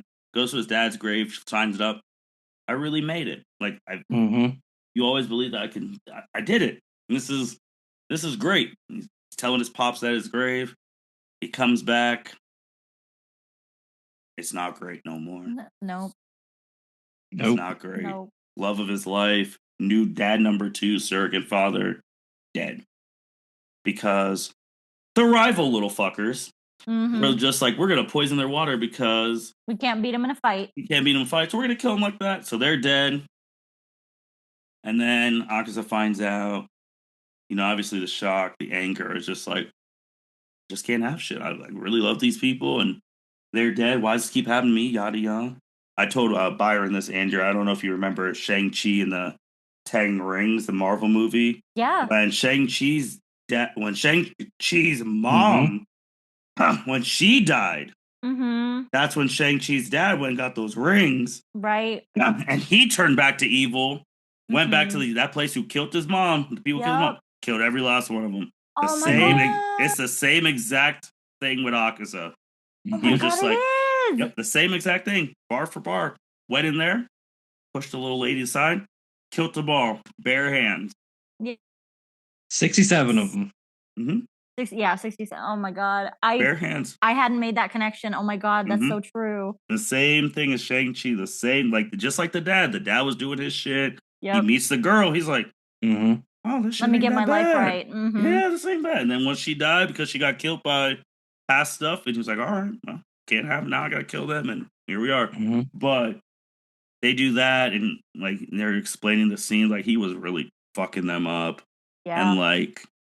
And body parts everywhere, organs crushed, eyeballs all over the place, jawbones. Then he meets Muzan. Muzan's like, man, I kept having reports that a demon was reported here. I didn't send anyone. So that's such a wild lie. Like, I didn't send anyone. I didn't. Yeah, they're saying there's a demon around here. Like, I didn't send anybody, so I just came to check it out. Like, and it's just a human. What the fuck? And Akaza, whose name is, as a human, Hakuji. Hakuji is just like, man, I don't know what you're talking about. Just get out of my way. I'm gonna kill you. And then Muzan just boom, hand through the head immediately. I don't know about you guys, but I was not expecting him to have been turned into a demon essentially against his will. I guess there was a part of him that wanted to continue to get stronger to protect those, he loved, because that was his whole thing. But most of the other demons were at death's door and desperate to live. He was kind of more the opposite in the sense of he didn't want to be there anymore. He had nothing to live for anymore. He didn't have any, he didn't mind dying, but it also seemed like, if the blood took, he didn't mind just continuing to get strong, but he didn't actually ask to be a demon. He didn't have a clear motivation to be like, I want to be strong, give me your power type deal, which was surprising to me. No, he didn't even want to live anymore. And he was saying this while Muzan's head was through his fucking head. But he's like, bro, I don't got shit to live for, man. Both my dads are dead. My girl's dead. And then Muzan put his hand. He's like, well, I'm thinking about making a super strong. I'm thinking about forming a team of extraordinary demons. I wonder if he could be one of the 12. Right. And that's how he becomes Akaza and all that stuff. And then he's trying to grow his stuff back. And then they're all trying to fight. Giyu has the line because obviously he wants to kill Tanjiro because Tanjiro's just been a thorn in this man's side. And then Giyu, he's like, hey, if you want to kill him, you gotta come through me first. And then all that stuff, and then Akaza's having this intro because he's like, "Oh, I want to kill him. He's so weak. He's so weak." And then when he realizes, he keeps replaying how he got his head cut off. He's like, "Oh, the weak one's me." Mm-hmm. Because again, he was thinking about his past too. Like those people use swords, and it's not a fair fight. They're not using fists, and blah blah blah. And then Tanjiro punched him, and he's just like, if I couldn't regenerate, this wouldn't even be a thing. Right. I would have I died a lost long fair time and ago." square. Mm-hmm. So then he realizes that, and then he powers up the destructive. We're just like, oh, brother in Christ, here we Yep. go. Mm-hmm. And then Bonosa, he punches himself. Like he starts Mhm. whooping his own ass. Yep. And then his body starts walking. He's telling himself not to regenerate. He wants to take his loss like a man and just die. And then you have all the internal things pulling. Obviously, he sees his pops, his bio dad, and then he's like, it's okay, blah blah. And Akaza comes in, Muzan comes in, it's like, Akaza, don't you want to reach this blah blah blah power? And he starts to regenerate again. Then he starts thinking about his mentor, who that's what Tanjiro was pissing him off because he started reminding him of his mentor. Mhm. Yep. Because all of his human memories come. Keeps pulling and pulling, and then he finally thinks of his girl again. And then he's just like, yep, it's time to go. And then Calls Time it. to go home. And then Musa tries to one last time to yell Akaza, and then like she's there, and then he just breaks out of the Akaza thing back to his human form. And then he's crying, he's apologizing. And then she's like, "It's okay." And they're all like, "Come back, son, come back, son." And then she's like, "Come back, my darling." Yada yada. And then he dies Yeah. in the arms of his beloved. Thoughts on how did you feel actually seeing what made Akaza Akaza? I was crying. I was ugly crying. I was crying consistently. Watching it the second time, I knew what was coming. Because the first time I didn't. Mm-hmm. I still cried. Especially just given current life factors for myself, even touching on his compassion as being a caregiver, that it's his attitude is rare when it comes to helping the sick and the feeble. And so that also goes to show kind of the purity of who his character truly was, but society itself at large, unfortunately corrupted him, put him on the outs, especially, and then making the comments about, the poor really can't live and all of that type of stuff. But it hit hard, it hit deep. It was just one of those things where, we really got to see that Akaza was a broken hero. And then he became the demon that we hated because he killed our newfound hero in Mugen Train. And then now that we get his backstory in the next movie, 4 years later, the running joke online, which is totally true in my case, you walk out of the movie theater crying for Rengoku from Mugen Train, and you're walking out of the theater crying because of Akaza's backstory at the end of this movie. So,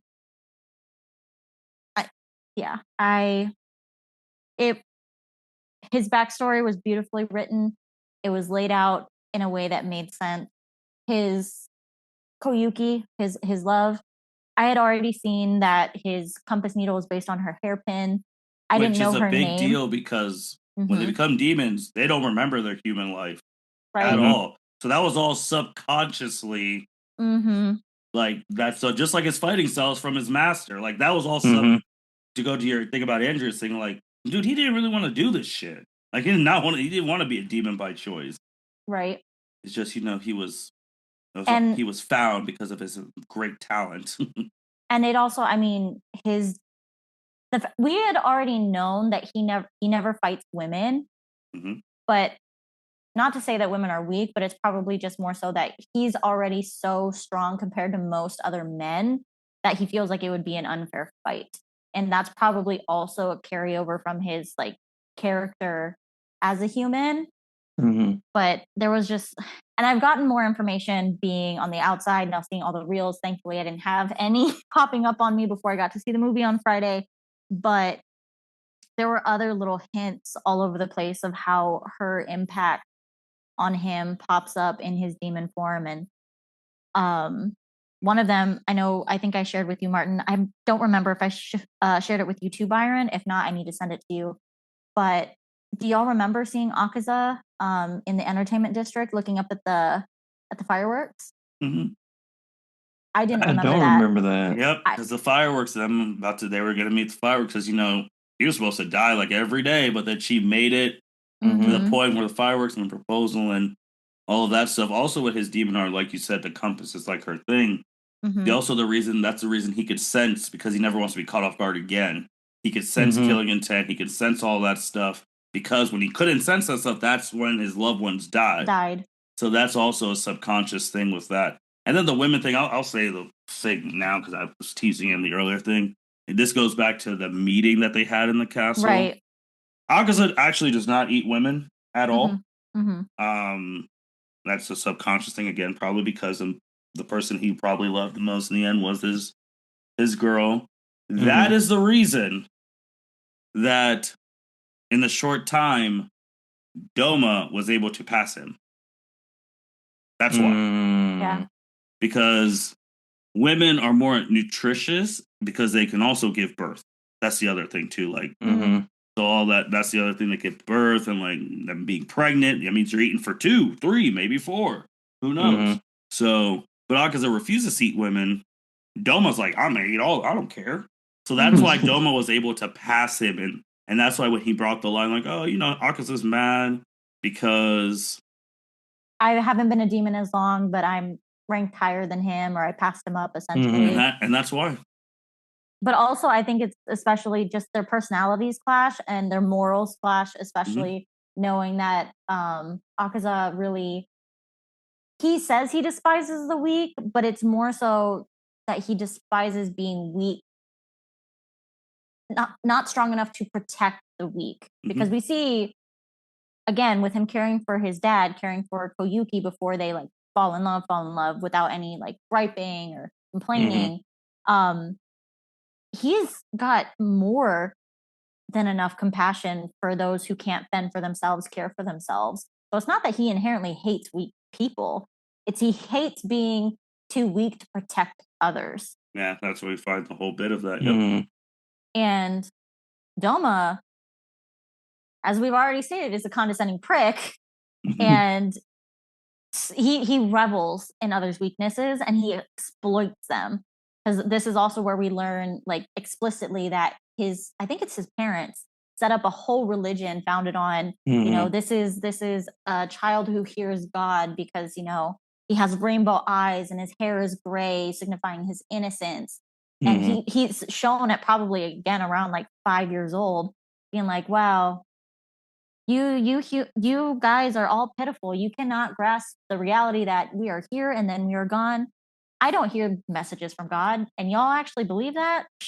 I pity you. And so, like, it's that, and he obviously also revels in it and takes advantage of it. So he takes advantage of the weak, whereas Akaza wants to protect the weak by not being weak himself. Yep. So again, if Akaza ate women, he'd be upper 2. Yeah. That's simple. I mean, he's just and to think that he's been probably for hundreds of years and he's not eaten one woman. So it's also probably a little bit of self-control, because the way they always mention it is that first turn, as soon as it happens, it doesn't sound like you have self-control. Like, especially those comments to Tamio talking about, like, I'm not the one that killed your husband and your kids. That was you. And she's like, if I would have known, of course I never would have turned. So it's, just like when Yu was giving us that exposition when they first meet, it's, we've seen it time and time again where someone who turns into a demon will eat their lover, their parents, their siblings, whoever's closest by. So the fact he's never actually eaten a woman is extremely impressive. And so they win. Tanjiro's knocked out. Gyu's on his knees. They're coming there. Their crows are telling both of them not to die. And then also symbolism of the first movie. It is the reverse. Obviously, the last movie, you had the crows cry and spreading that Rengoku died to upper 3. Now, it all comes back around the reverse. Tanjiro and Gyu have defeated upper 3. Everyone gets hyped. Everyone's getting hyped.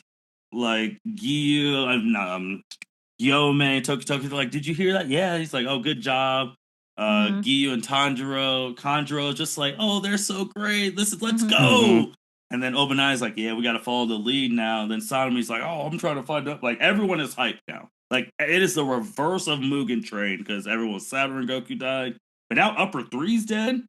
So 3 and 6 died. Like, they're Hey, up. That was a moment that I was very confused by because they never made the announcement about Upper 6. And when I was talking to Dylan about it, Mhm. because we went to go see it together on Friday, he was like, well, it kind of seems like nobody saw the fight except for Yushiro. So maybe the crows just aren't aware of that fight yet. I don't know about, because here's the other thing, because all those rankings besides Hashira are bullshit. Because remember, they were like, oh, Zenitsu's about to pull up on an upper rank, and the new Send baby him help, leaders, yeah. he's like, send him help. His rank can't hit. I was like, okay. Yeah, Okay. he didn't say that. He said Aminoe doesn't have a good chance against an upper rank. I was just He like, didn't outright say he was going to lose or that he couldn't do it. I was like, come on now. This is one of the 3 big. Come on now. Come on now. You think what? Oh, like those rankings don't mean shit. Like they really do not. They haven't meant shit the whole series. In all honesty, besides running jokes, because they don't upgrade. Because Tanjiro should have been a Hashira. He met the requirements, and they cut an upper rank's head. All of them in seasons entertainment district. All their swords touched an upper rank's head. Yeah. So those rankings don't mean shit. But I was just laughing. I was like, all right, brother, you don't know who you're dealing with here. But I think 3 was such a big deal because they know 3 killed Rengoku. Right. That's a big piece off the board. And like they're all happy, like it's all the opposite of the movie. They're like, oh, we're pumped up. We gotta follow suit. We gotta do the same.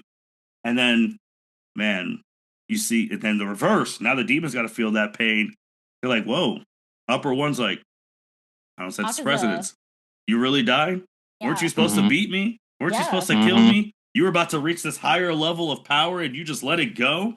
How weak. And then Byron talked about his whole place sliced up. It's like, Move. That's dangerous. Especially it's just always with the flex of the sword wielders where they don't move and then everything just torn to pieces because they just move so freaking fast. So that was bad. Then Dome was like, I was sensing something on Akaza. He was changing. Who cares? He's gone now. Oh, well. And then he's just like, where were we? And then you see Kano. I was like, oh, she's next. Oh, no. She's already cut up. That was she's already cut up. That was my main critique. I know I was talking to Byron about it, was the fact that, we see that they're about to start fighting. She's about to start fighting him. And then the next time we cut back to that area, she's already cut up. So it's like, man, there's parts of this fight that have already happened that we didn't get to see. We probably get like a flashback in the second movie. Hopefully. So, that's a big fight. Her avenging, right? Because it's another revenge fight. Basically, big sister. Yeah, she's revenging the whole family because she saved them from being like a poor, basically was about to be sold into slavery for real. Yeah. Well, so that is just wild, and like they're happy with that, and obviously you're like, oh, then Muzen's talking his shit at the end, like Byron already said, so we're not gonna go back there. He's just like, basically, just wait till I get out of here. Yeah. Right. It's a wrap. Y'all all dying. Like y'all think y'all cool because y'all beat up, bro. Stop, bro. They beat Akaza. He's dead. Like, don't act like it's some. It don't matter. It doesn't matter unless you kill me. Yeah. I'm gonna see y'all. Don't worry. Yeah, I'm gonna be here. The other thing is right towards the end. We see Upper 4 again, changing things up. So our baby leaders, as we're talking about right now, are freaking out a little bit because through the crows, through the blood demon, Yoshiro's blood demon art, they're seeing all the changes happening. I mean, at this point, they have the room, all the walls covered of interconnecting layers and floor plans. The floor is covered, and they're now seeing in real time the whole place change and shift. I thought one of the coolest things the animators did, because obviously they did a really amazing job showing the expansion and the size, the infinite possibilities of it. And one of the best ways I think they actually animated that was showing when it could all be condensed into that cube, and then from there explode also out on all sides, so then reconfiguring itself. That basically, the movie is that. The movie is that. That is the movie. It was amazing. It was crazy. It was. All the moments. Also, you have like the end thing where it shows basically the 12 characters who really mean a shit to the thing. And obviously they're all fighting, like Gyu and Tamiyo are down, like they're so live. The next dude, he's still getting healed because he has all that electric shit going through him. Yeah. You see, poor Shinobu dead, and like you see Kano enraged, angry because she's trying to fight, and everyone else is like, they're the only people who could save us at this point in time. Opening we also weekend, see right before.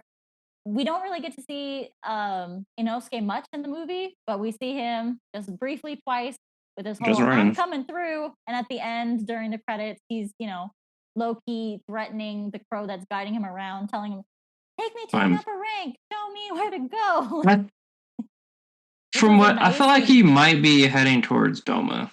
He's not heading towards one, so there's only one other option. I know he's not heading. No one's heading towards one because that's a whole. They need everyone for. That's what I'm saying. Like Muzan. Like he's not heading. There's only one other. Well, I guess I'm wrong. There is not. He could head towards 4. Because Do we have a replacement 5? Because I was thinking about this last night. I was like, no, I don't think so. There's only 4, 2, and 1 left. 4, yeah. And Muzan.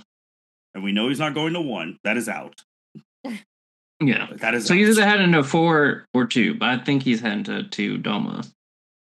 From just the way the room looked when he went was like, to the left. Yeah. But if he is Byron, your boy got to show us things, man. Because he is significantly right now, significantly weaker than his other 2 friends. He is. He's got to show it. This is do or die. But we haven't seen his training, so we never know what. This is it, man. He can get a new beast breathing form. That's true. He totally could. Plus, I mean, hell, Tanjiro's whole to me, the best way I think about it is the selfless state where you're not, almost like nirvana, I guess, in a way that you're not connected to emotions, to the earth, like you're just existing. So in that state, Tanjiro's dad made it sound like animals, or even Akaza made it sound like animals kind of do that type of stuff naturally. So I wonder if Inosuke might tap into that accidentally, just because he grew up on a mountain with no other help around him really except other animals. So he needed to learn how to stalk and kill prey, disguise his presence, all that stuff. So I wonder if he might have something similar to that happen.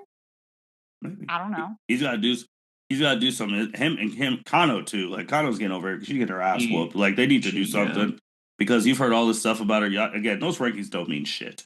But he's just like, you got to do something, Kano, because technically you are the second strongest girl on the planet right now. Yep. Yes. And Roji's the strongest woman on the planet, and you're second right now. So you got to do fucking something. The other 2 people, which I've called fraud watches because they've been talking a lot of shit. Sodomy, I need to see you do some shit because you run your fucking mouth a lot. A lot. And you've not even met an upper rank. You don't know what that type of smoke is like. The other one who was, he was talking so much shit. Mr. in love with Kanroji, Serpent Hashira. You were running your mouth when they fought for their fucking lives in season 2. He's like, oh, at least you killed the young, blah, blah, the lowest one. Brother, you've not fought 1. Right. So now your options are limited. You're either going to run into 2, 4, or 1. And I'll tell you right now, you're not beating 1. So let's get that out of the way. So those 2, Hashira, fraud alert. They need to do something in the next movie. In Sanami's defense, and I don't really care for him as a character. We know he has the potential because he was, during the Hashira training arc, he was sparring with Gyu, and they both snapped each other's swords. So to me, that implies that they're kind of neck and neck. So at least on his end, I think we can expect the same like Gyu level type of fighting out of him. I have not seen Obanai do anything except train and fight scrubs. Yeah. That's it. On the counter, I mean, Sanami's kind of did the same thing. He only fought scrubs. Yeah, on the counter to the because. But he hasn't. Obanai didn't fight Gyu, and their swords didn't mutually break. Obanai did fight with Sanami and Tokito. Yes, but we didn't see kind of like how things really laid out. We saw Tokito kind of have bruises all over. So again, to me, that means that they're all really strong. No, you're on fraud alert. They gotta do something because you can't talk all this shit and then not fight and be ass. I would say on the Gyu thing. After seeing this fight, I don't know if Gyu didn't care about that sparring thing. Oh, well, no. You saw what happened with Gyu cared. Yeah. He said, oh, this is where the strong beat? all right. Like, Let me lock in. if you did like a power ranking things of people whose stock like shot up during the movie, Giyu, Zenitsu, Tanjiro, Shinobu, even though she lost, like all their respects all the way down. People who really need to step the fuck up the next movie, Sanemi, Obanai. We know, unfortunately, with Tokyo, we know where Guillaume is. We know who he's fighting. Yeah. It's a chess piece. You gotta send your strongest against our strongest. Yeah. Someone's gotta come out. So we already know that Toki and Karonji have activated their Demon Slayer mark. Right. And I'll answer your thing, Andrea, with the Demon Slayer mark thing. You have to be next to I forget the word starts with a P. You have to be next to the person who activated it first. The progenitor, I don't think you have to be next to them. I think you just need to be in the same generation. From the thing that I saw, you had to have like contact with them at a point where your body's ready. That's why Rengoku didn't activate his. Well, obviously Tanjiro hadn't done it yet. Yeah, he didn't do it yet, but like when he was because he activated Giyu when he was with Tanjiro. Mitsurugi and the two other Hashira never activated again until they were in that vicinity with Tanjiro. But Tokito wasn't like near Tanjiro when it happened. He was he was apart. Like I know they were in the same village, but they were not next to each other.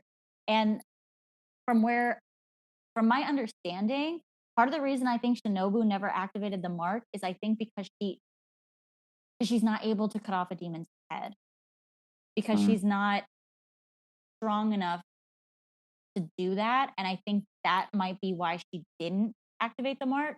Because I do think, it being right next to Tanjiro is a stipulation, that could be argued maybe why Shinobu didn't get hers activated, because she was obviously completely on her own.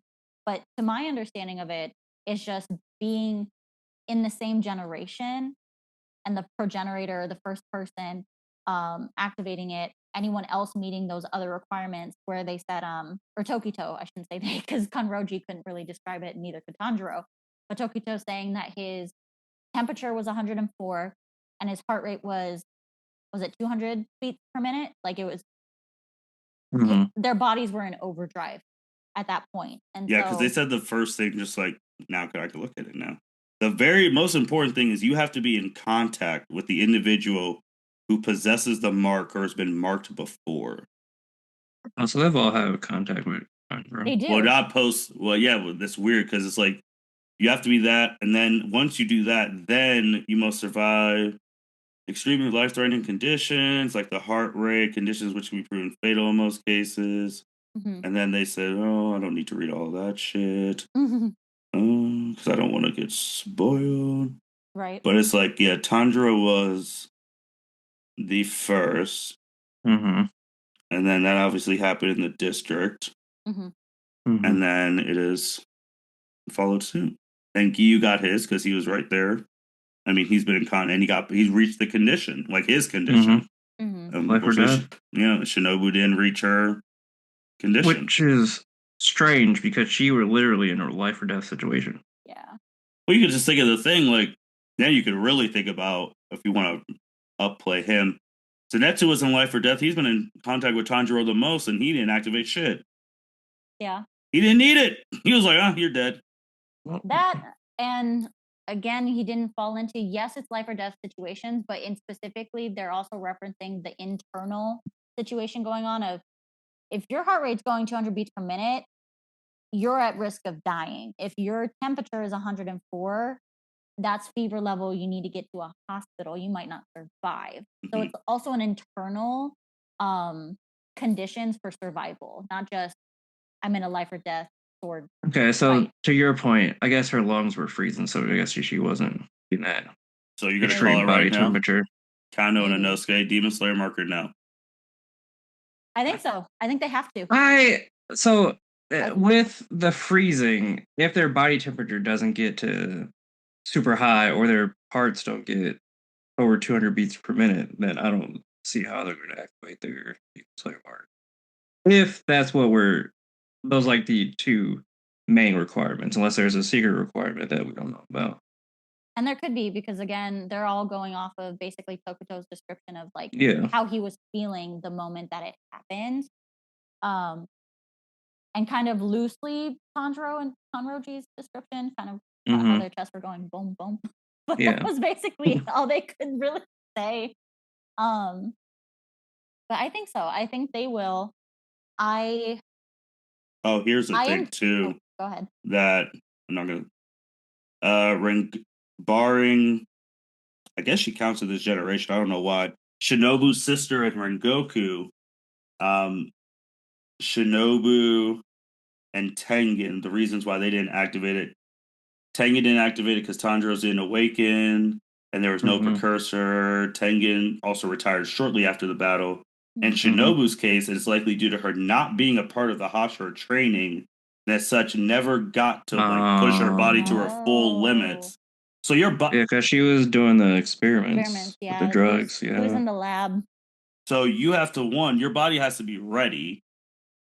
So one, you have to be in contact with the main person. Two, your power level needs to be at a level where it's like, I can do this. Mhm. Mhm. And then three with the near death. So her body, she wasn't around time. Yeah, she just wasn't trading her body. Like she was doing Yeah. her other stuff. So. Um, movie experience. Obviously, Andrew, you saw it in theaters, but you had people in there. Byron, you saw it in theaters in a quiet thing because you took the day Mhm. off. The same night. The only thing I would say now, after seeing this and then seeing reactions, and now what it's become, the number one highest grossing opening anime movie ever already, Mhm. and then like the highest animated rated R movie. It's already breaking a whole bunch of records right now. We'll keep tracking. It opened with 70 million. It's the biggest opening ever for an R-rated animated movie in general. It's just going crazy. I can say this confidently now. This is the anime equivalent of, well, they have one extra movie. This is the anime equivalent of Infinity War and Endgame. Yeah. Like, so now with that, even though I really enjoyed like the time because I wanted to watch it with no distractions of the real world, so I also had the day off and all that stuff. This is stuff now where Cedric and Nikki got to experience that the three of us didn't get to experience. They saw it the Thursday opening night. Nice. They got to have the packed crowds, like the reactions and all of that. So then I'm thinking to myself, would I have seen Endgame or Infinity War at 12 o'clock on a Friday? Absolutely not. I would have seen it the premiere night to have that experience. Mhm. So, like, going forward, because now the hype is just going to get more and more. Mm-hmm. If you want the full experience with the theater, go in that Thursday night. Also, if you can go with someone or a group of people that you're friends with, Mhm. Yeah. so you really have, that's what really pumps the experience up. That's why I think you got to do these next two movies over. Because when it gets to that last movie, when it's Muzan versus everybody who's alive left to win, Who's left? Yeah. Mhm. you got it. That's a Thursday night premiere. Yeah. If they don't do an early release again like they did this time, because I mean, I don't know how many theaters were showing it in y'all's area, but in San Antonio, it was just the one theater for that Mhm. Tuesday early preview. So, I mean, they very well could keep that trend, or maybe even offer like, an early release or an extra early release or Mhm. whatever they want to do. The world is their oyster because we're all gonna jump on it regardless. Mhm. Yeah, with the early releases too. I mean, they did that for Superman, but you have to have like certain conditions too. Like you got to have this account and this and that. Yeah, like and, Amazon Prime. yeah, so it's not really like that Thursday night at like 7 o'clock EST, Mm-hmm. and that's really the opening for most people. So it was Yeah, I crazy. will say I did enjoy watching it with like only 6 people Mm-hmm. in the theater.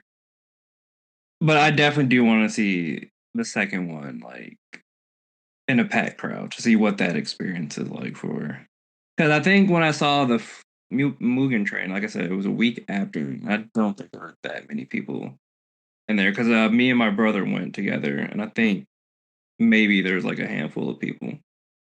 Yeah, I mean, when we went, me and Andrew went the Sunday of it coming out. Mm-hmm. But again, like you just like when you could go on clips and like see, it's like, would you have really wanted to see Captain America pick up Thor's hammer finally at 12 o'clock on a Friday and not get Mm. hyped like everyone else in the theater is getting hyped?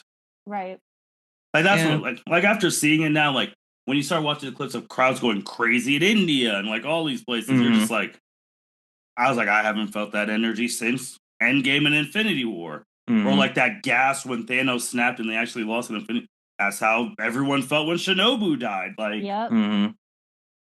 like that's just one of those things. Like, I get it because you do that, but it's like when you get a chance, go with some friends next time for 2 and 3. Really sit there and be like, damn, we're watching this together. Because right now, I mean, this is anime history. I don't think this is ever going to happen again.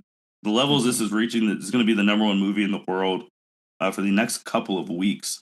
Obviously, we talked in the last thing about it reaching potentially $1 billion. Like, there's no end. This is the first time, and we're living through it real time. So Right. this is history defining. Like, so we gotta The enjoy Oscar it. buzz, to my understanding, is that much more real after the Mhm. opening weekend success. So Mhm. Mm-hmm. We're here real time. We're here real time experiencing this. Any other thoughts, guys? This has been a 2-hour episode. Oops. Sorry, Justin. I mean, well worth it though. We talked about every inch of this movie basically, and it is a 2-hour and 35-minute movie. I don't know about you guys, but I felt like it flew by. To me, I didn't realize I'd been sitting there that long, and I think I made the comment to Mark where I was like, I would have happily sat there for another 2 hours to watch like what happens next. So Oh yeah, I can't wait to go see it. I will see it again eventually, next couple weeks, and then, I mean, now we just wait. I was praying a little bit, like at the end credits, that we're gonna give like the official release date, right. but I get it. They're gonna go through all this stuff. They're gonna get all the promotion, all the praise, and it's crazy seeing the records that they're breaking and all of that. But yeah, with that being said, thank you everyone. Listen to Infinity Castle Part 1. Let us know what you guys think. We'll be back whenever they announce the future date of it. I mean, obviously you'll hear from both of these two down the road. Andrea, not so down the road, because as one closes with this, I mean, by the time you listen to this, her preview's probably going to be all right. Andrea has another anime that has changed the game. That's final season is 3 weeks from now. So, My Hero Academia. So, you'll be hearing from her with that when we preview season 8 in the next coming days. That being said, thank you for listening. L7C Podcast, signing out. Thank you for listening to this episode of the L7C Podcast. Be sure to like, rate, review, and subscribe to the channel. Follow us on all social media platforms, and we'll be talking to you guys soon. Take care.